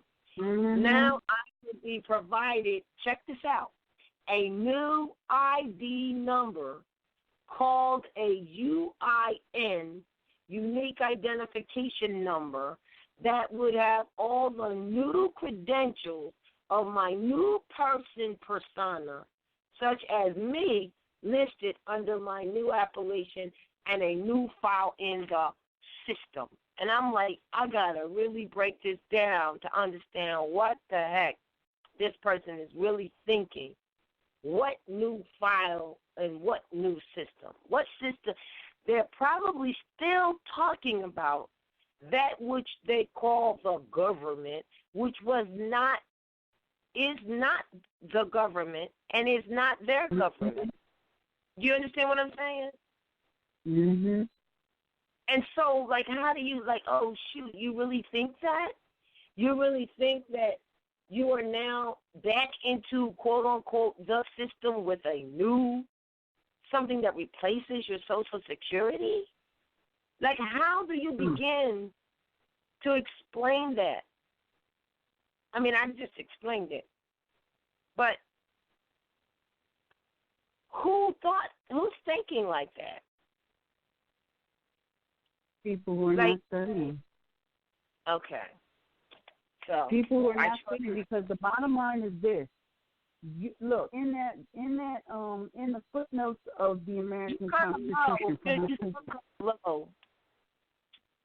All right, I said in the footnotes. Can you hear me now?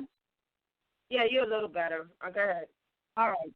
In the footnotes of the American Constitution out of the congressional record, it says that human beings are not, or it says persons, I can't remember the exact wording, the exact language of it, but it says that persons are not the subject that commerce is to be based off of, something like that. I'll read it. Let me read it. Hold your thought. I'll read it so we can get it straight. I know what you're reading. I pulled it right up because I got it right on the about tax pages. It says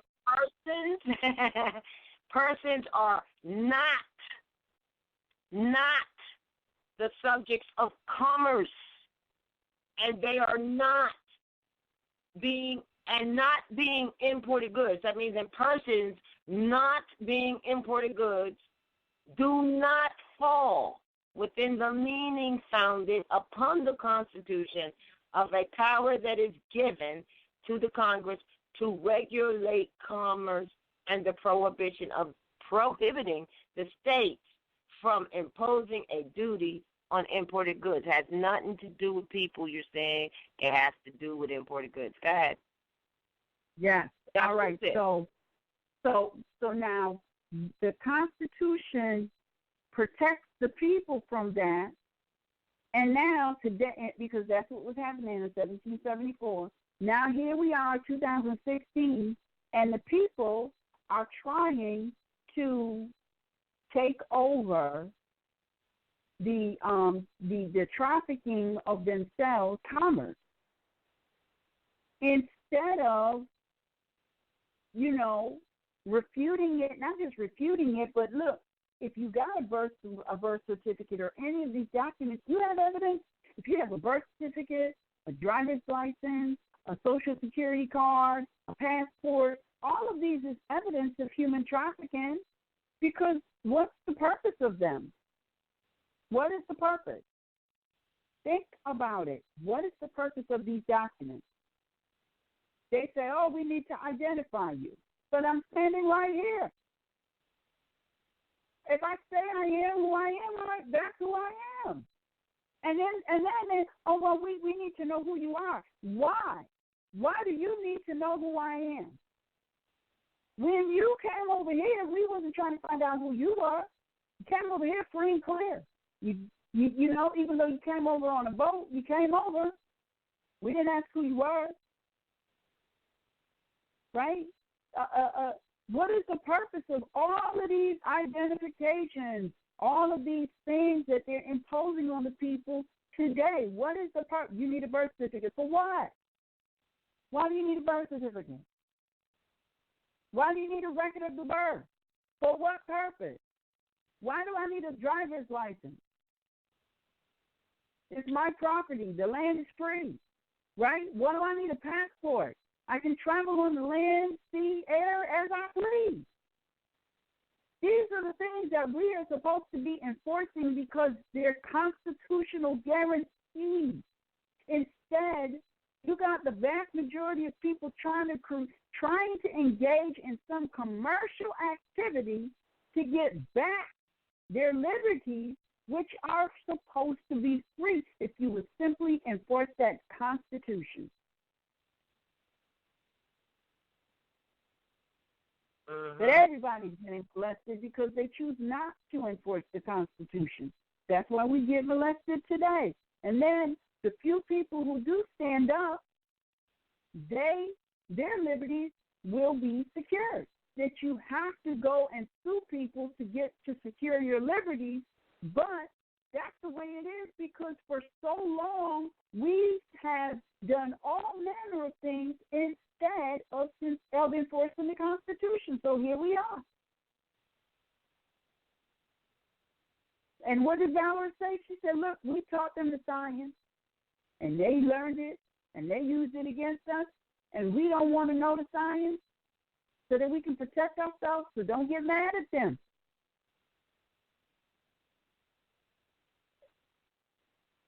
She's right. We are lazy, stubborn people.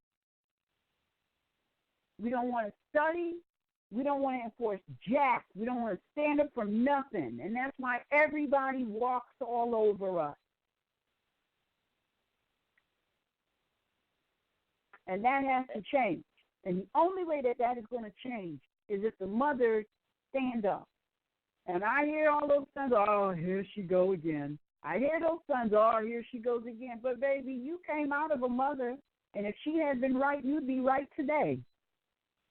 That's right. That's a fact. That's a fact. That's a fact. And, yeah, I know, they never want to hear that. But that reminds me, and you know what, because it's almost time to close anyway. So that reminds me, well, I'm sorry, of seeing Bey's work. This might be perfect to put in so that we don't, so that it doesn't seem like we're whatever. Because what it is that when it says that she gave the secrets to her son, it doesn't mean, it means that when she authorized the crafting of this modern European in the laboratory, that's where the mistake came. And everyone knows that Moor was the last high priest of the Moabite, of the sisters. And he named Yaqub Israel, and that's right in the Bibliothek for those who read that.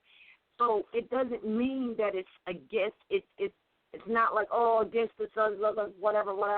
But, if you read the book of John, you get a better understanding of what that caused in the social engineering.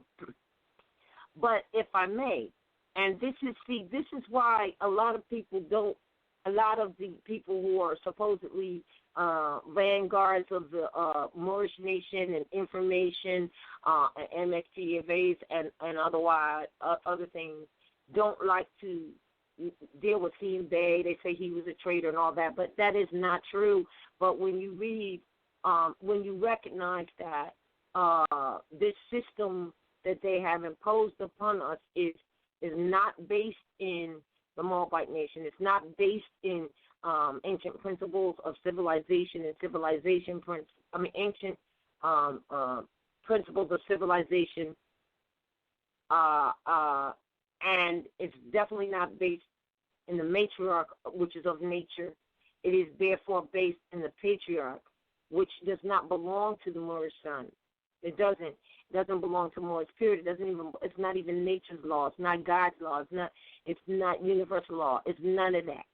It's what was imposed. And as you said, if you came out or, you found out at 25 years old, you got, 25 years of erasing that ideology out of you unless your mother was on it and conscious. And we all know the women have not been conscious because she's the one who was hitting the head. You know what I mean? We already know this, so it's not nothing to pit women against men and all that stuff, of which, it comes out that way. And we understand why, and we don't need to go into that so much, but we definitely understand why. But it's hard to talk about because it's a very touchy, sensitive thing, and it's misunderstood. So the Moabite nation named woman Zodiacus, from which derived the name zodiac, zoology, and biology, the source of evolution upon the physical, mental, and spiritual plane of life. The Moabite nation had no mystic god doctrine contrary to Zodiacus. The divine law of evolution after Zodiacus, the Moabite woman had taught their male son offspring the secrets of Zodiacus, the zodiac, zoology, biology, and the law of creation. That resulted in the loss of their powers of creation and control of the world by universal mind in the year 40,000 a.m., the era of Atlantis and Mu of Yucatan in the Caribbean Sea. So if you know anything about your history, what they're saying is because they remember those Europeans was on Facebook talk about they were the what did they say? They're the Neanderthal out of the Yucatan. Well, they were admitting the hybrid. Yeah. Hybrid. If you look up the word Englishman, it says in it in Oxford's dictionary, which is for scholars. It says we, in terms of the definition of Englishman, it says we are but hybrids. So right there, what it's telling you is that by teaching and allowing and authorizing the experiment, that's where the power of women was lost, because we created this being that is the hybrid, that is the modern European today, okay, out of what is called the Yucatan, or what they call now on South America, it's called Argentina, which is why Hitler said, I'm going home to Argentina. He knew what was going on, but everybody else didn't. But no one ever thought, why would Hitler go home to Argentina? But now you understand why, because that's really where they were, where the laboratories were. And then when you look at those movies about the Raiders of the Lost Ark, and they're in South America, in all of and Paylink, which is in one of the books of the ruins of South America, there were all the laboratories, disease spread out and all that. And then we took and traveled them over to Europe, where the sun would not harm them as much. And then the scientist Yakub,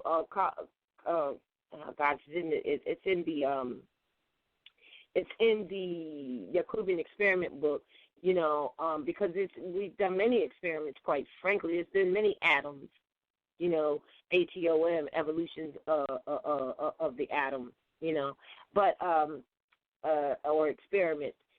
So when you look at it from that way, this is what is being said, that by allowing these experiments, we created Frankenstein, and that's what we did, because we came out of true evolution, or true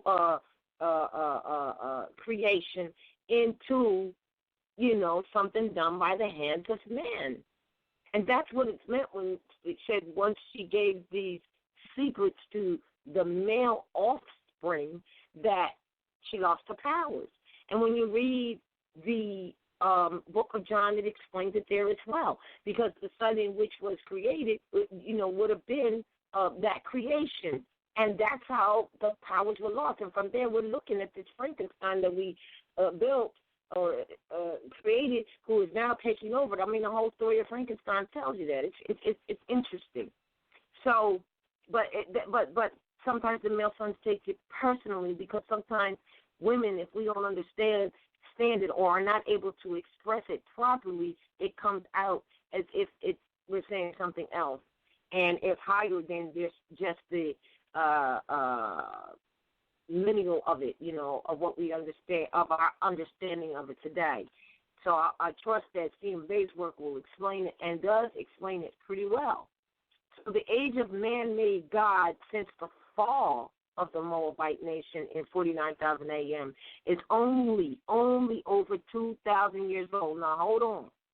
2,000 years old. They're talking about when they talk about the Christian era, right? And they say it's 2,000 years old. They go from the time of Christ, to, applying that to what they call Jesus, and that's only 2,000 years. So that's the calendar they use.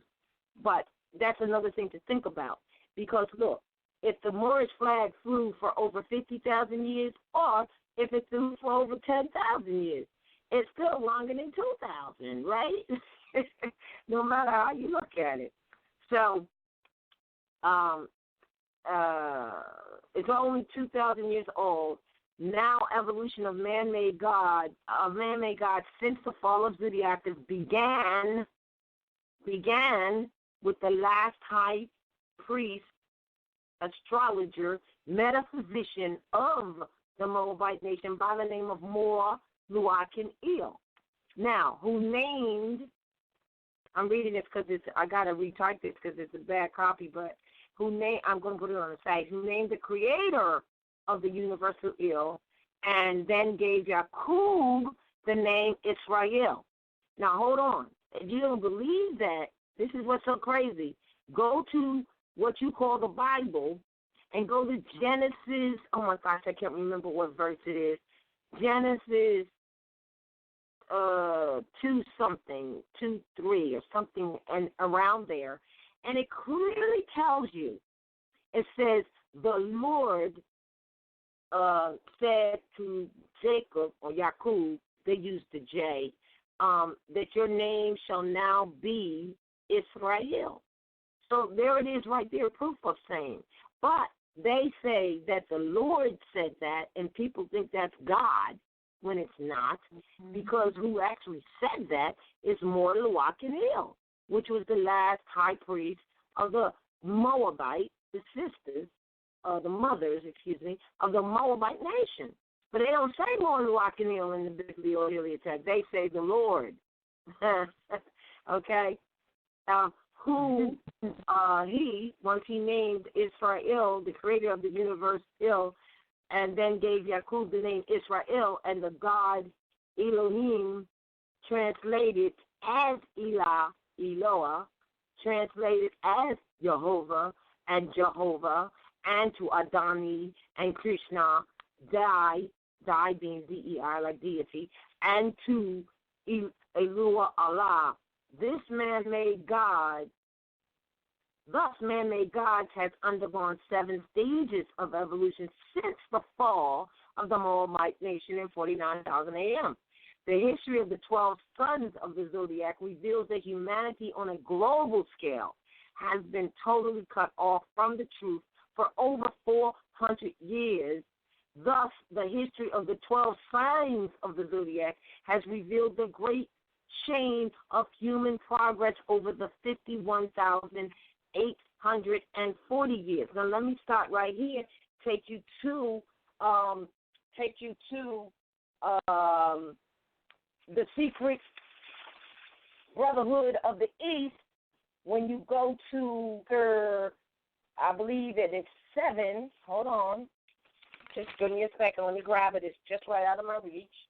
When you go to chapter 7, it says in chapter 7, which we've been telling people to read because it's applicable to the ages and where we are now. And it says that hold on. I'm just going to read the first portion of it so we can see the connections, because we have to make the connections. Mm-hmm. Or is it chapter 8? Chapter 8, not 7. Chapter 8. So what did I just read? And it's hard for me to read this, so let me find it. It says, the great chain of the 12 signs of the zodiac has revealed the great chain of human resources over the 51,840 years, from the Moabites to the Moors, and from the Moors to the Franciscans, or French, or Anglo-Saxons, where the dark-skinned, kinky-haired, thick-lipped Moabite of Moorish woman comes from. Now, before I did that, I wanted to just, I had stopped to say, thus the history of the zodiac has revealed the great chain of human resources. Progress. Okay, so with that, you go to, in every age since time began, but 7 sages lived. And those are the seven principles, 7 sages, 7 most influential heavenly bodies that give off energy here to this airplane. And it says at first of every age, these sages would meet to note the course of nations, peoples, tribes, and towns, to know how far towards justice and love the race has gone. Okay, so then it says here, let me go back and finish what I was reading. It says that the history of the 12 signs of the zodiac reveals that humanity on a global scale has been totally cut off from the truth for over 400 years. Thus, the history of the 12 signs of the zodiac has revealed the great chain of human progress over 51,840 years, from the Moabites to the Moors, from the Moors to the Franciscans, or French, or Anglo-Saxons, where the dark-skinned, kinky-haired, thick-lipped Moabite or Moorish woman comes from. No one knows where she comes from. There is not an animal in the world that has thick lips, kinky hair, and dark skin like her. All that which can be proved is that she is the mother of male and female, the human race, who reproduce their kind. She, the Moabite or Moorish woman, is referred to as the widow. That's why when you go into Masonic orders and they say that the sons are supposed, they say, I am a son of a widow. They already know what's up. They cloak it. Right. Right, you know? Then it says, please do not take the wrong conception, because all females or women are equally mothers and sisters, and all male sons came into being by way of them. Therefore, all males or sons are brothers and sons of the widow. Yep. The real hell and purgatory. Ignorance of scientific truth of the works of nature involving the inner nature, the action and reaction of human beings, as shown in the 12 signs of the zodiac. And that's interesting, because when we go into wanting to man know thyself, the characteristics, just like they said here, the inner nature, the action and reaction of human beings, as shown in the signs of the zodiac, because it is a teaching tool that teaches of all the attributes, characteristics, possibilities of human nature and humankind, and, you know, how they can be mixed.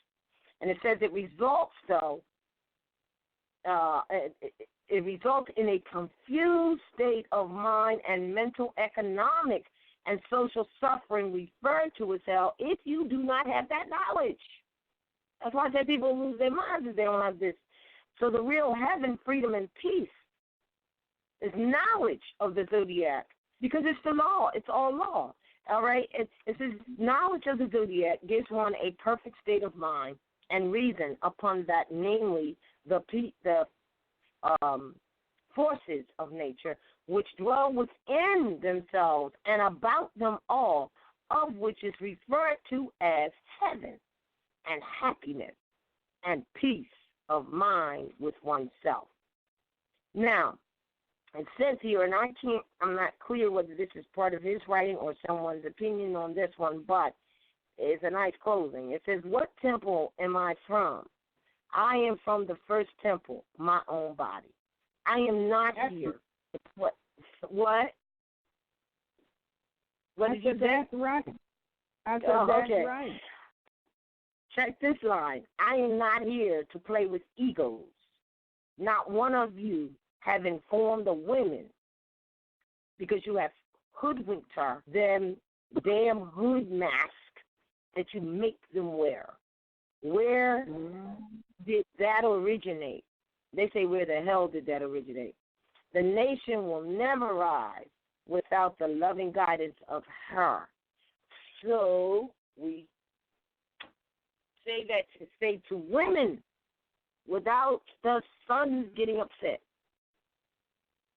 Wake up, because this is about nationality and birthrights, and every child, be they male or female, obtains that from you. So you have to be aware of that it comes from you.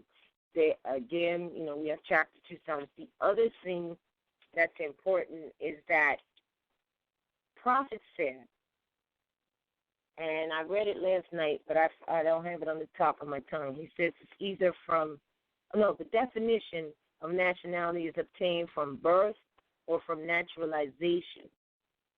Now, the prophet said it's birth. So who gives birth? She does. Women have to become involved in order to change the mindset and imbue all of these principles into the children, whether they're a male child or a female child. It doesn't matter. If all of the sons right now listening were to be in order, to be chapter 2 sons, and they got it and they're right, and us, the women don't have it, it doesn't matter, because she will put them right back into the children, because she's the first schoolroom. And if she's not teaching the fundamentals of the mental, you know what I mean, while she's building the body for which is the temple for the soul of man, then, and giving birth, because they are formed in the flesh and they depart from the flesh, which is her flesh. Okay? If she doesn't have it right, it really doesn't matter that all the sons get it right tomorrow. She still is the one who has to get it right in order for it to be right. And that's the ploy, and that is what we are pleading, if you will. We call it the plea to the nation, because it's the plea. She's got the nation in her womb. Let's get real. Let's stop playing with it. Like you said, let's stop playing with the egos and the misinformation. So the plea to the nation is the plea to her womb. Wake up and teach the babies in your womb first and foremost, because that's what you're doing anyway. The problem is you miss-teaching them. You're misinforming them. Islam. And it is 8 minutes after 10, and that wraps up our Moorish Heritage and History. I think so. So, yes. So make sure and check us back at the MHHS Eyes Wide Open Blog Talk Radio on Tuesday for Principles of Nationality in Action at 9 p.m. And then we'll have another broadcast of Moorish Heritage and History School on Wednesday at 7:30. So we shall see you all next week. Peace and love to all. Peace and love.